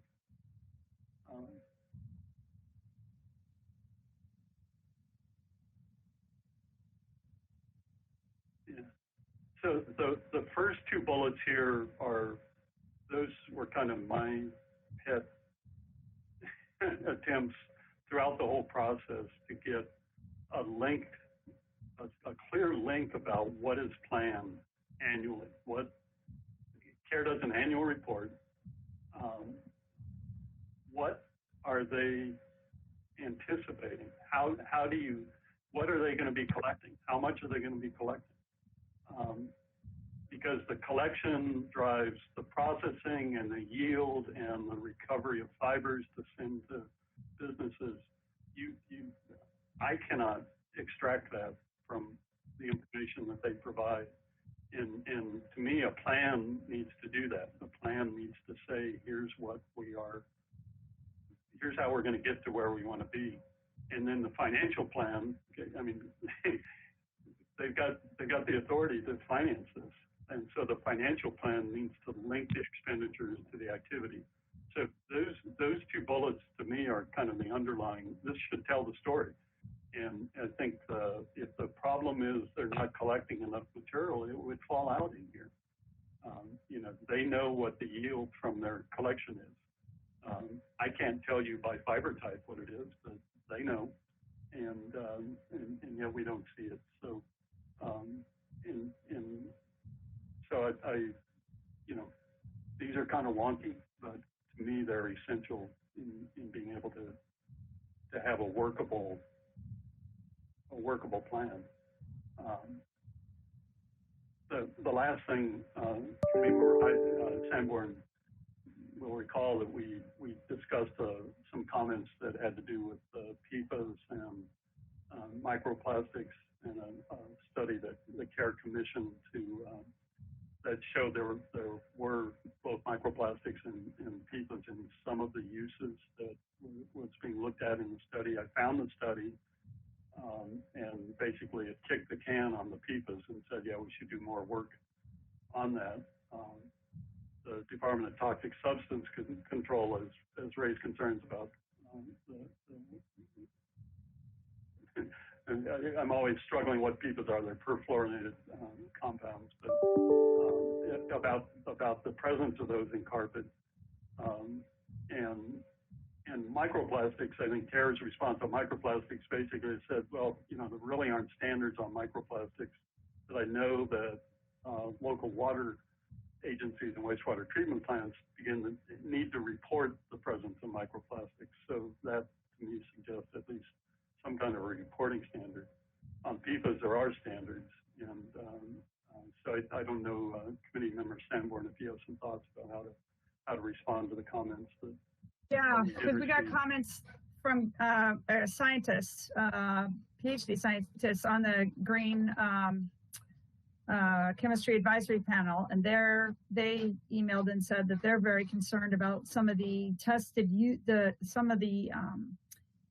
fee-sponsored studies that are being done under CARES watch on how to use carpet. So what they're doing apparently is making like a wattle, a water retention type of matting or a ballast thing, and putting it out there near the Humboldt Bay. Apparently one was used in Reading for some sort of retention wall. Others are talking about, grinding up the backing, which was calcium carbonate when it was put on, but then if they have chemicals on there and who knows what was on the carpet, then they're land spreading and possibly on crops. And these are things that there's a lot of concern about. And I'm not sure Cal Recycle has a scientist to be the ones analyzing whether this is safe to do or not. The other thing is, one of the things I would like to require at a minimum is that the state pre-approve any study using public fee money before it's actually done. Because I don't want to try and clean up messes.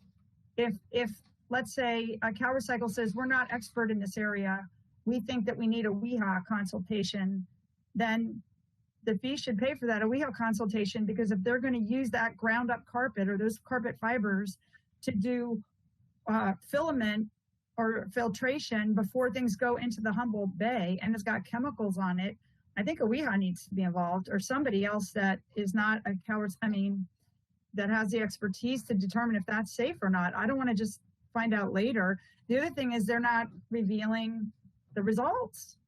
We can't figure out what's going on. So this is public money. This is not carpet industry money. It was taken from the consumer at point of sale per their request. They didn't want to internalize these fees. So I think this is where maybe our recommendation be that Cal Recycle be given the authority and the compensation to ensure that any studies using fee money, public fee money, be done. They have to be pre-approved, and they have to be fully transparent to the public and to the agency while they're doing it. That would take care of that, I think. It's basically transparency. So this is a bullet to an added bullet Under on the carpet. Yeah. And then I'd love to hear from CARE what they think of that and why. Yeah, there was the last year or the year before, while I was still on the committee, there was a CARE policy put forward on the use of these materials.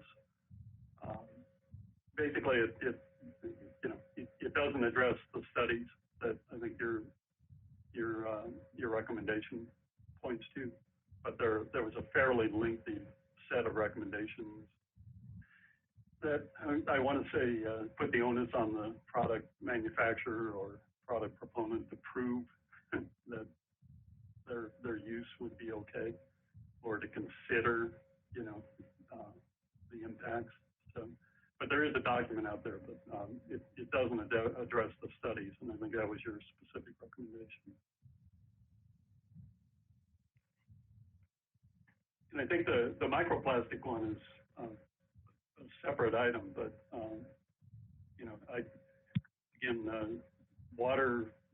wastewater treatment plants need to report on the presence of microplastics, and I don't know why we wouldn't want carpet products that are released into the environment to have a similar reporting standard. Could that, what you want me to add, be restated? Sorry. Yeah. So require Cal Recycle, I need to consider or to pre-approve studies. What were you looking for? Pre-approve? Pre-approve in writing studies to be conducted with public fee money, and to ensure that any studies are kept very public and transparent and reportable to the Cal Recycle and the public in a timely fashion. So I can remember we asked for data and we didn't get it. And we finally started calling people and tried to get the professor up at Humboldt State to respond. Couldn't get that to happen. Talked to a gentleman at the water board in Reading, and he said, well, I approved it, you know, based on what I was told, which is it was calcium carbonate. Well, if it's calcium carbonate, that's might be fine, but this is calcium carbonate off old carpet that had who knows what on it. So anyway, I just think that this is something that needs transparency. It might be fine, but it might not. And I just think we should know with public money.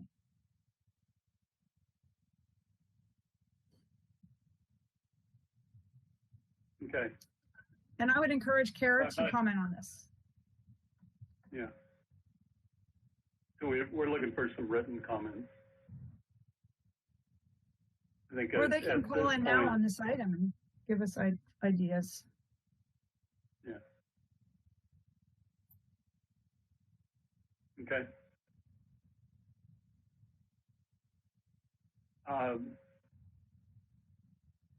Let's take a look at the carpet issues one more time here and make sure we have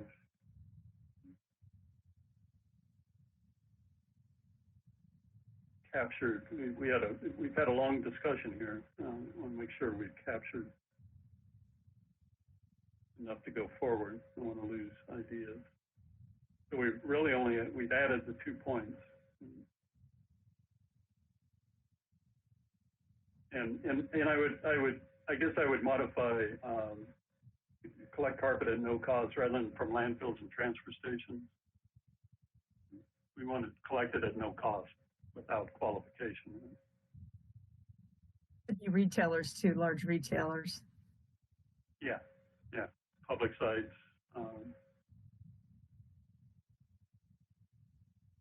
Okay. Anything else that we've got a break scheduled in 5 minutes, so why don't we take the break? Let me see.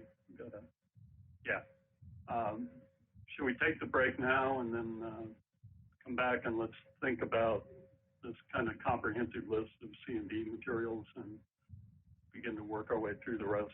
You know, what we're doing now is kind of that initial brainstorming. So let's take a break. It is 11:11, and so we'll come back at 11:16. Okay.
Okay, John. So do you want to continue on with that document or go to the next agenda item? Let's do a quick finish on the document. We did talk about some of the earlier comments that we received. But Okay. let's go back to the document. Yeah.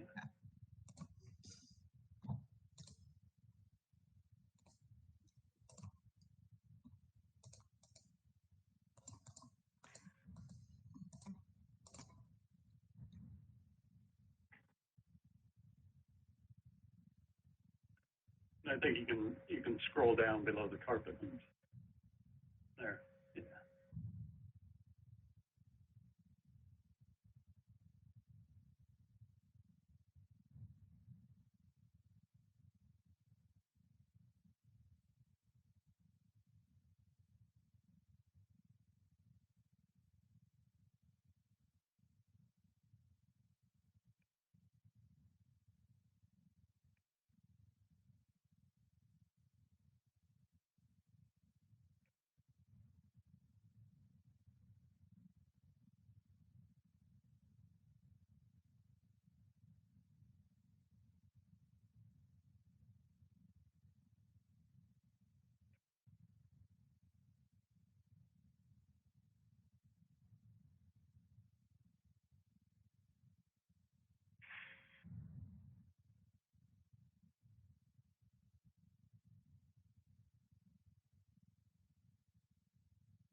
Well, we're past our return point, so we do have we're short a quorum. We need one more.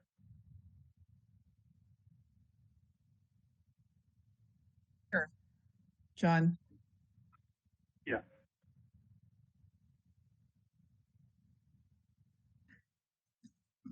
Looks Chair like Davis, Eric looks is. like Anne is here. Yeah. Eric, Toy. Okay. Okay, Ann is here. I'm not, somehow I don't see who's, unless they're on camera. Not on camera, but she verbally said she's here. So. Oh, okay. All right. So what I wanted to suggest was to see if we could arrange with Cal Recycle to get a presentation on CalGreen, the C&D program, because I think some of these things, dimensional number, and Kate, you should add drywall to the list. Would you like that by dimensional lumber?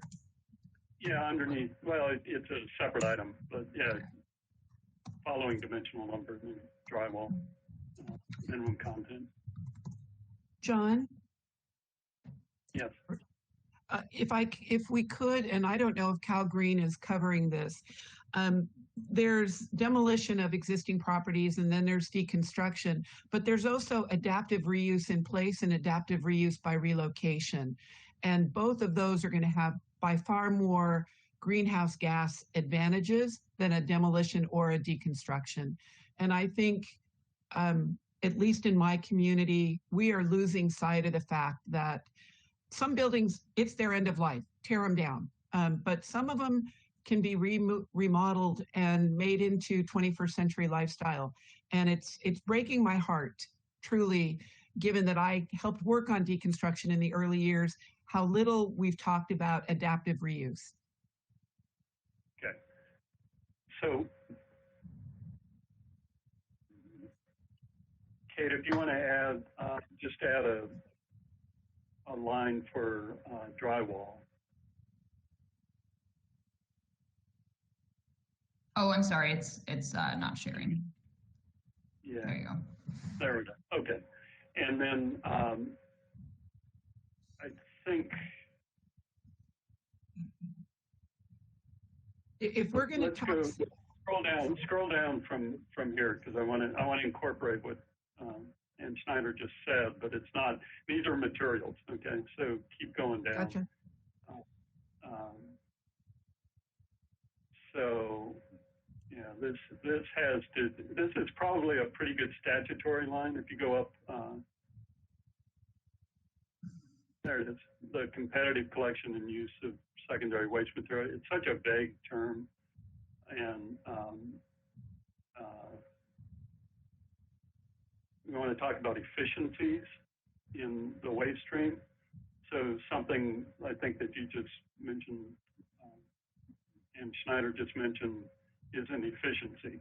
Okay, I'm not sure how we address it from a market development standpoint, but we could put a bullet here for that. It's kind of adaptive reuse or more efficient use of existing resources. Well, I think through the chair, sorry, Commissioner Davis, as someone who went to school in Italy and lived in a building that was hundreds of years old, that had simply been remodeled over the centuries, we have this idea, especially in Silicon Valley, oh, we're going to build a commercial building for 30 years. It's a tilt up.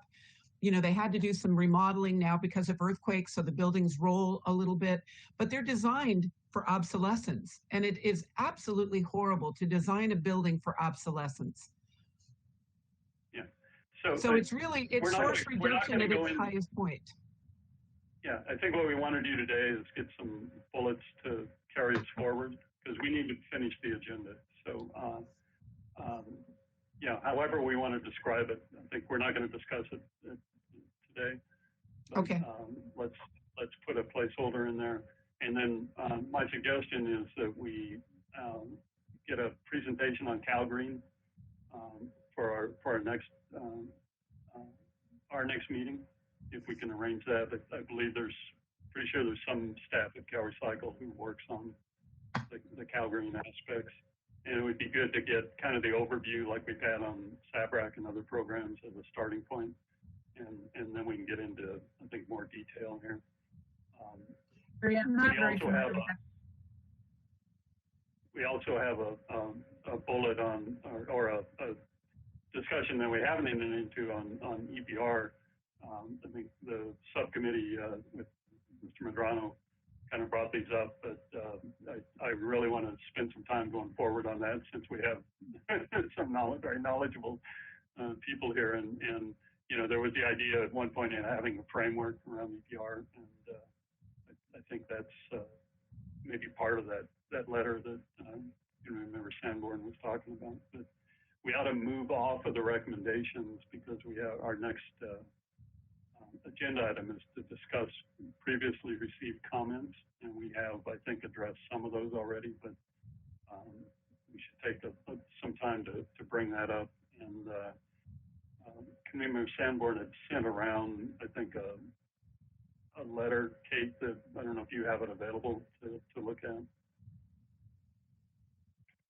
I do not have what is this letter? I have the meeting notes with the comments and question that are on the agenda, but let me know if you want. She sent it in an email. Heidi, do you want to bring that up for the next meeting, or do you want to try to dig into that right now? Well, I think the items, there are 6 items listed in the letter. We've already addressed the state agency Buy Recycled campaign that I was obviously in this committee. The only other thing that I think was this committee was the 1 pound propane cylinders and developing the market of those by banning the sale of disposables, because we have refillables. And we have an infrastructure in California nobody else has, because we spent about $1 million plus of state HHW grant money building that infrastructure with U-Haul, and we still sell these disposables that are costing us a fortune and starting fires in recycling facilities. So that maybe it'd be time to introduce a bill that would phase out the sale of disposables or add a huge fee to them to cover the cost of all of the management for those facilities that are costing. We've seen literally up to, in Orange County, it was $40 a cylinder to manage them when they only cost a few dollars to buy, which is crazy. And a huge greenhouse gas footprint too. So Kay, why don't you put propane cylinders on that recommendation list, just as a placeholder, and then we'll get into that in a subsequent meeting. Okay, I will add that now. I promise I'm adding it, if it's okay, if you don't need to see it. We'll remember it. And I think you were showing the comments on the screen, so when you Yeah, let me go back to those. back to that.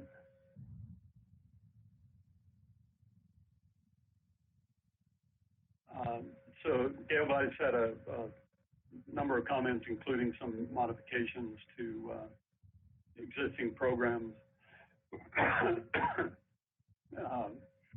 Item 1, I think if you see toward the end of this paragraph, she's got an item on carpet retailers and contractors. So we've begun to address that. C&D regulations to increase the amount of carpet recycled from C&D projects. That I think is something we can look at on the CalGreen discussion. It's the issue where it's the total mass of the project rather than individual items that get a priority. And I'm not sure if it's in CalGreen or LEED, but I think she had a couple more, Kate, if you want to. Number 3, eliminate California subsidies to out-of-state processors when the processing capacity and capabilities meet California needs. We haven't discussed that.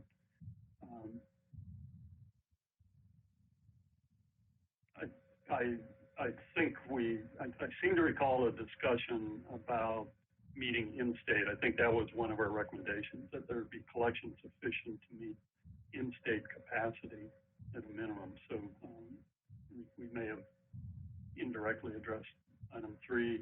And item 4 is banned from landfills. And so, that's also one of our, on the placeholder list, but, having a ban with a plan is important. So I think we can, expand the role of the carpet committee. My thoughts on that. Let's hear. Yeah. Sorry. My thoughts on the expanding the advisory committee are that at this point, after all the volunteer time that's gone into trying to get that program to work, if it's not working well on its own at some point, again, it just maybe this wasn't the right industry to run its own program. And so I'm kind of at the place where let's not keep tweaking the advisory committee. At some point, they can ask for advice anytime they want. There's a whole bunch of people that want to help them, but I guess I'm at the point of it really just needs to work, or it's not going to work with this group. Yeah. Okay, so let's move on to the next set of comments. This was one I think we've suggested that CARE should submit some written comments on our working draft. But if you'd like, I can reach out directly to CARE and make sure we get their thoughts on this. I would suggest both CARE and CRI. Yeah, yeah. I'm wondering, well, I guess I'd also like to respond to the people who've submitted comments. There's at least 4 or 5 people who've submitted comments. So I'd like to have them receive the comments directly. So I'll undertake that. I think it's part of reaching out to the people who made comments. Peter Mooy's comments, I think we've addressed some of his. This has to do with I think sharing information around the GoBiz recommendation about trying to do initiatives for creativity. And so we can, I think it's more informational here than anything else. But, there's a lot of creative work going on out there. I think being able to focus it, maybe, bring it to a single location.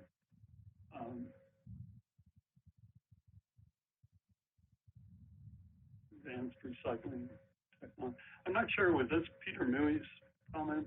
I don't think Peter made the comment here. I think we've Let me seen double check. these recommendations.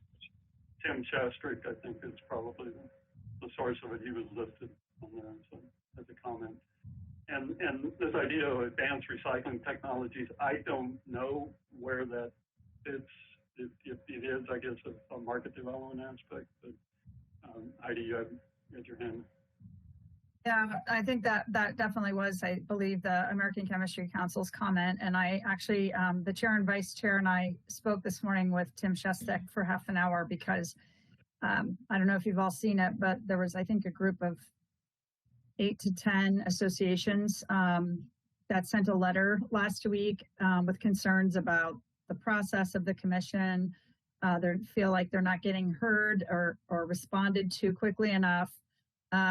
And so we talked to him about it. And of course, some of these things we're going to fix with the Google Docs and allow actual open mic kind of back and forth conversation, maybe towards the end of our time before we submit our comments in January, like in December.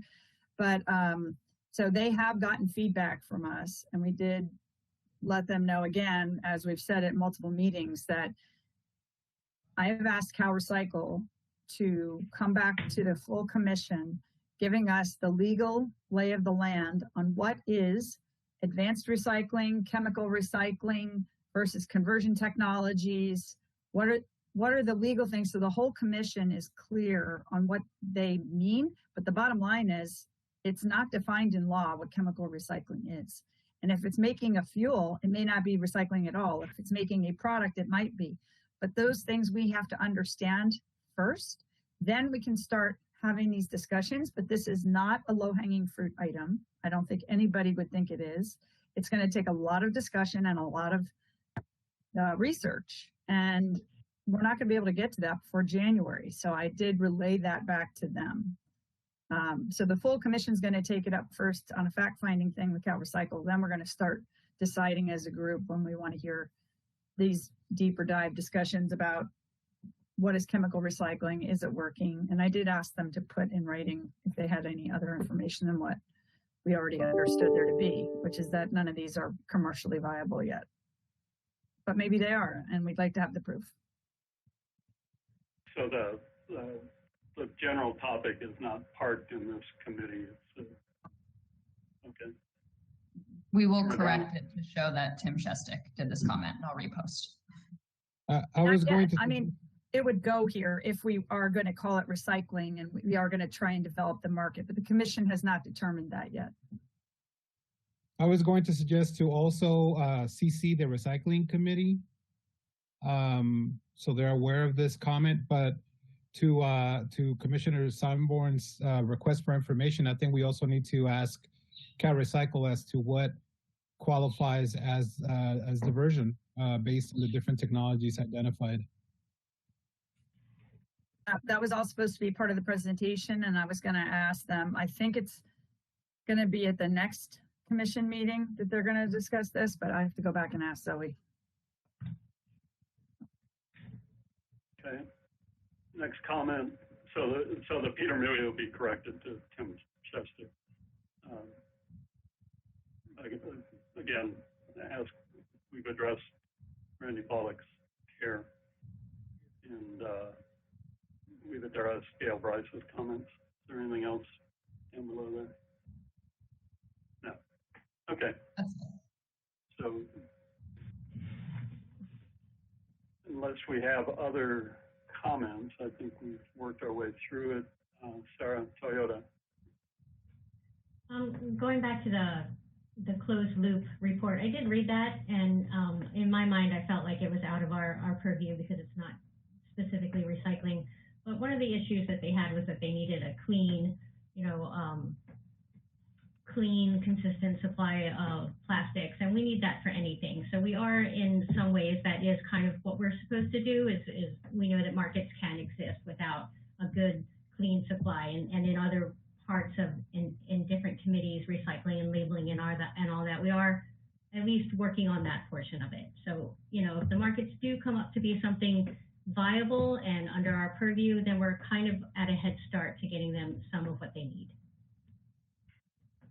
Yeah, and I've looked at the report, I read articles, I've read other documents around this, and it is, sometimes they're making a fuel, sometimes they're making a feedstock for a new product, sometimes it's a feedstock or a fuel. It's going to be hard to untangle it. So it'd be interesting to see what they said. There was an article that came across last week about Nestle I think in Europe, Nestle and another manufacturer that were trying to focus in on the use of this process to make recycled plastic products. So it was that would be a very specific application. But if we're going to get it, it might be a fuel, it might be a feedstock to recycling products. It's going to be hard to disentangle that. So we'll see. At the same time, if it ends up being recycled, it's recycled. And how that gets verified maybe goes back to what we were talking about earlier on the needs for some third party knowledge. Mr. Medrano. Sorry, are we going to go back to the recommendations on the EPR section after the comments? I don't think we have time to work through those today, so I think at our next meeting we'll work through those and probably the CalRecycle. We could look at them, but we're getting short on time. So. Okay. I think we've moved a lot of recommendations off the table today to go to the full commission, so it should make it easier going forward. So we did have some prior data requests. Kate, I think we got some response on textiles, and looks like we have a public comment. Sure, if you want me to read that first, then I can go into our next section. This was about agenda item 4, priorities and recommendations, from Steve Lautz, Resource Revolution. Listening to your discussion of carpet/floor coverings and anticipating additional discussion of building material recovery, I have 2 quick comments. 1, in addition to looking at CalGreen, consider these materials slash issues through city's climate action planning work, since deconstruction and building reuse will likely become a greater focus in that light. 2, in this context, noting that the event conflicts directly with this Wednesday's full commission, I would nevertheless flag this Wednesday's meeting of the Bay Area Deconstruction Work Group from 10 to 12, focusing on economics of deconstruction, featuring speakers from all over the U.S. He provides a link. This group is run out of U.S. EPA Region 9, but its archives are visible at stopwaste.org, and proceedings of the meeting will also be posted there soon in some form. Thank you. Thanks for your good work. Carry on.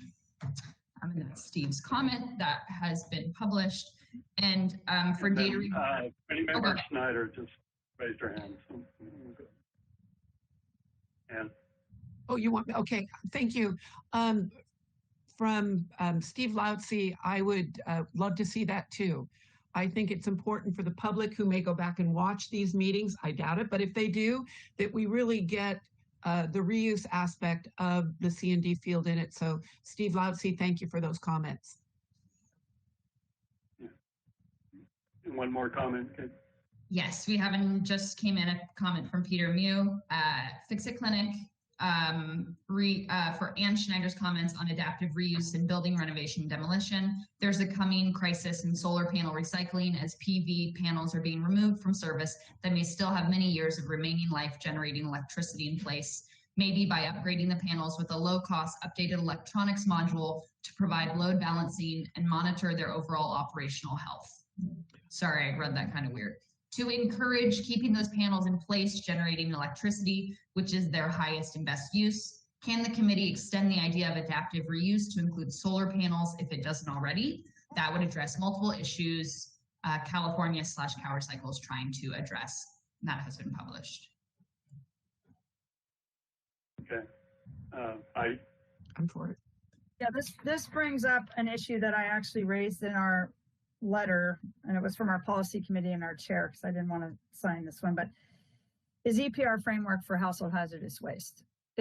I'm not exactly sure, and I was going to bring it up at the commission meeting Wednesday as to how we could do this, but this to me fits under that category of how do we address all this household hazardous waste and universal waste as a commission, because even though it's a small percentage of what's out there and it doesn't go to meet diversion mandates, it consumes a huge amount of money for its percentage that can be freed up and used for organics and for other things if we can stop having to pay all these costs for household hazardous waste. So I guess I would ask all of you under this comment about solar panels, which I completely agree with the person, that we should address it. But to me, it's in the bigger context of our suggestion to do some sort of an HHW EPR framework, because EPR seems to be much more questioned by when there's a market for something, like in packaging where there's some markets and there's some not markets. But in HHW, there's no market. There's nobody that wants that stuff. It's a huge cost sink. Can we agree in concept on that? And I wasn't sure if I should bring it to this committee, if this would be, it's not really markets, it's more like solving the problem by having the producer deal with it. It's not really recycling. Household hazardous waste, really, a lot of it can't be recycled. Some of it can. But what do you think? Is this something this committee would like to deal with? Or as a commission, we could also do what we did with Ann and Ted and have a different two-person committee to deal with household hazardous, or we just give all these oddball things to Ann and Ted to see if they want to tackle it. And I saw Ann had her hand up. We do have EPR on our list, so I think we can start. I don't know why we couldn't start it. So it looks like everybody has their hand up. I think I saw remember Toyota, Schneider, and Madrana. Yeah. Okay. I think this should be. I think it could be umbrellaed under the EPR programs along with C&D and everything else.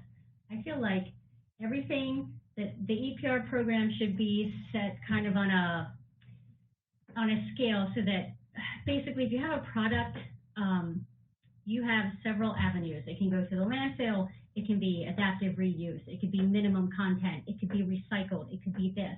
You have a third party basically certify that you're using one of these diversion options, any of them.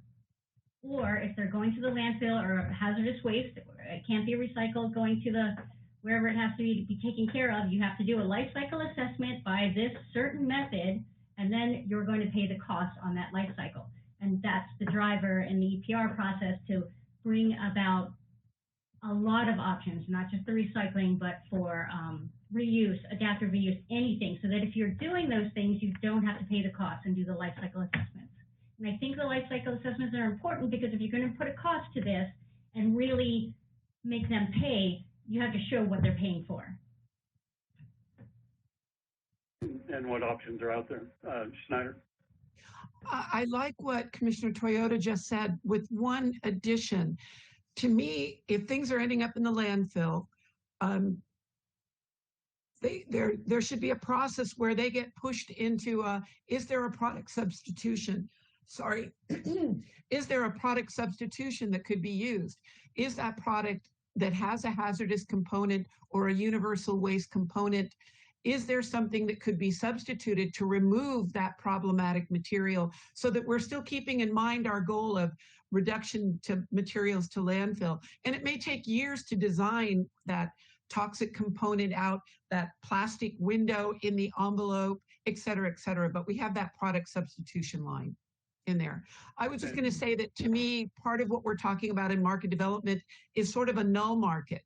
There are no markets, there's never going to be a market for this, then let's not have it in society. I know that's overly simplistic, but it's kind of like the negative value for recyclables. I come from commercial. If there's still a negative value on a product, but there's a market for it, it still has value, even if the value is negative when you build in greenhouse gases, landfill disposal, et cetera, et cetera. So anyway, that's kind of my point. It's a little esoteric. Okay, Mr. Medrano, and then we do need to wrap up.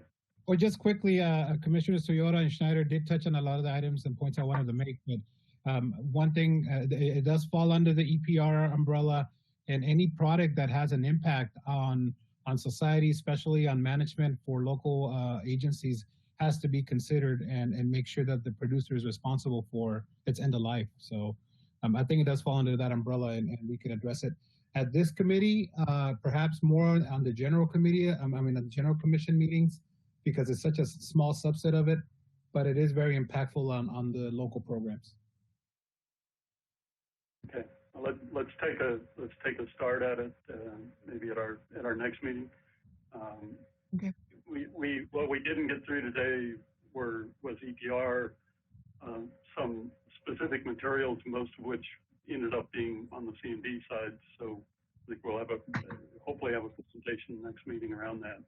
And then all the CalRecycle recommendations, which I'm kind of inclined to, yeah, we can work through them, but I think they could be growing as we discuss these things. So, but we did, Kate, if you want to show the response to, we had a data request on textiles and have a Sure. And I had a couple things first. So you did earlier, and I just wanted under this item, you want a request from CalRecycle about the Cal Green program, and maybe I'll follow up with you on some more specifics for what you'd like to see on that. In terms of, there was also an outstanding request about SABRAC recommendations. And I have the following, the SABRAC recommendations or changes that have been presented by CalRecycle can be made through legislation or administratively by the administration. So either way is what MMLA has told us. So for which recommendations? SABRAC recommendations. So it was in there, hold on, the presentation that we brought up a couple times. This was, and let me, I can read some of them off. Sorry, it was. I think it was the CalRecycle recommendations. Yes, I sorry, think we added CalRecycle. the statutory. Yeah, we added the statutory language for enforcement. But Let me. I can bring them up really quick because sorry, that might be confusing. Well, I mean, I'd like to know which ones they think they can do without law change.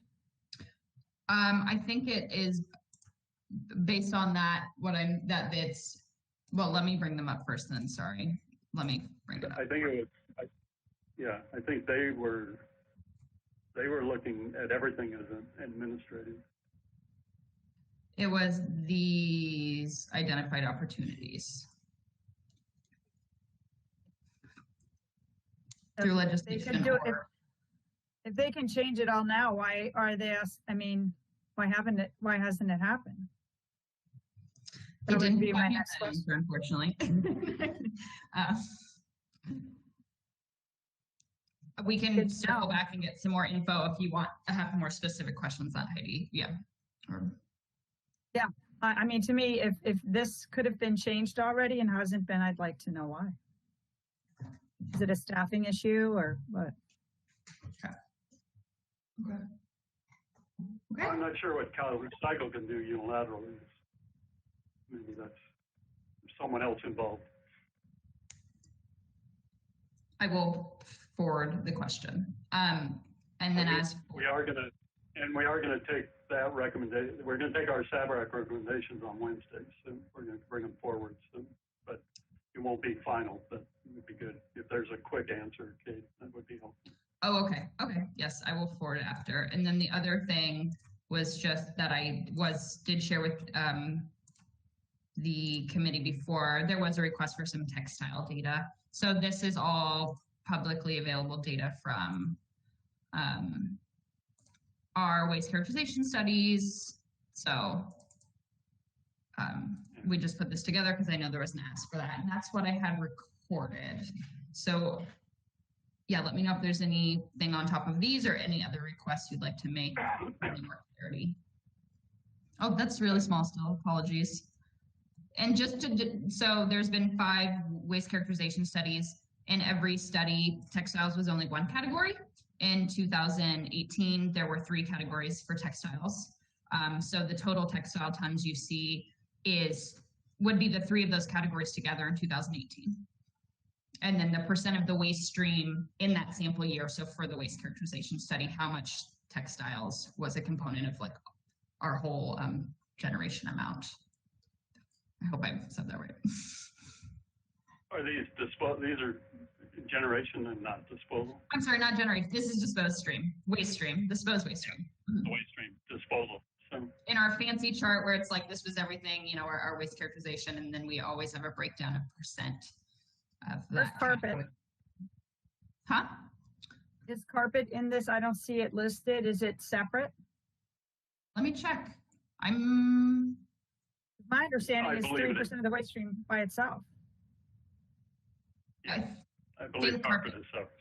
I think carpet may be separate, but I can check on that in the next 5 minutes for sure. And why wouldn't it be listed under textiles? Let me- It is a textile. I think these are wearable textiles, and carpet is a separate category. Well, so this is interesting though. Words matter because it doesn't say wearable textiles. It says textiles. So I guess I just want to make sure we're not confusing people, because to me, carpet should have been in this unless it's separate. And if it's separate, it still should have been under the major category of textiles. Just to make sure. It'd be good to know where that is if we could and get the number on that. Thanks. Okay, so we'll consider that a data request. Are there any other data requests? Heidi, carpet is another material entirely. And we can get that data for you. It's in our inerts and others category. It is not in textiles. And this is for 2018, sorry to be clear. It has its own category. And I can... So then my next question would be, why would we not consider carpet a textile and put it in inerts? To speak from my understanding, these are just decisions that were made at staff level in terms of grouping it. So there may not be a specific reason, except that they thought those were 2 item streams to separate. The world does not think of carpet as an inert. I can tell you that. I speak in conferences around the world, and nobody talks about carpet except for being a textile. So that's just something to take back to staff. But at least we know it's separate. And then if you could just get us the percentage, that would be helpful. Thanks. Committee member Schneider? I would think historically, Heidi, it came back from the early waste characterizations when we were looking at C&D materials. So it may be a remnant that needs to be changed. And I did not mean that with that remnant, but yay. Carpet. I wake up in about another half an hour or so. Monday morning meeting's not my best.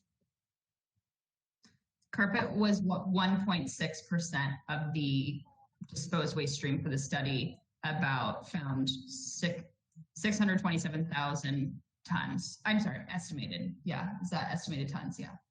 This is from the overall table for material composition of California's overall disposed waste stream from 2018.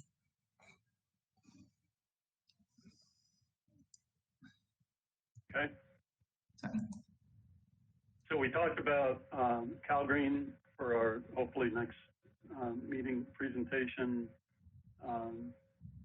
Any other thoughts on upcoming meetings and presentation priorities, or shall we hold that in abeyance? John, through the chair. Yes. It may be, and I may have lost it, but I am hopeful that at the end of our process or in our recommendations, we are going to have something for existing consignment stores, resale stores, et cetera, as local governments are looking at the assistance to small businesses because of COVID. These businesses have always been at risk because they're not high volume areas. So I hope that we have a category that looks at our existing in every town resale businesses, And that would include the repair shops too. They're going to get priced out. And we need to recognize that, and we need to be working forward on that as an essential market. So two things, Ann, and then one, again, I'm still kind of in this limbo. Other committees, in your case, a subcommittee, are working on things, and so the question is always, how far do we go with things? Okay. But I think the local market development, I think when we get into the Cower cycle, we'll see some windows there. But yeah, let's keep that focus. Okay. But I can tell you where Ted and I have talked, and Ted is really I have 2 more weeks, and then I can dive much more deeper into this.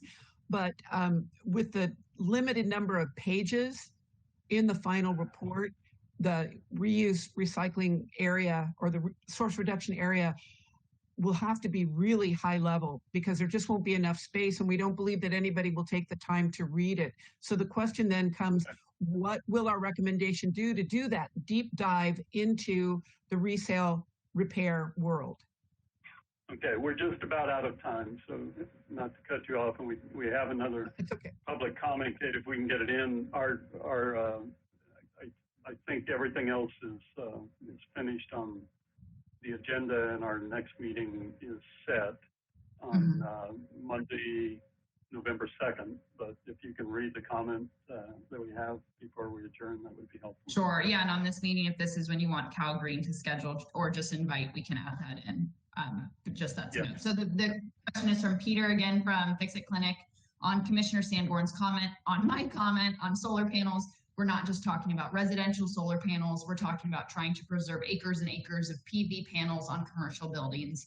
One challenge is that it seems like programs and policies encouraging adoption of solar incentivize replacing buying new versus keeping existing panels in place generating electricity. That comment has been published. No more comments. I can just say to Peter quickly that the solar panels are getting much more efficient. That's part of the issue why people want to replace them prior to them being completely done. So it's just part of what we have to deal with. Yeah. Okay. Well, we are at adjournment, and thank you. I'll prepare the final language around our recommendations and get them as clean as we can, so we can at least get them introduced, hopefully on Wednesday. Happy to help you with that, John, too. Thanks. Okay. Thank you. Bye, everyone. Thank you.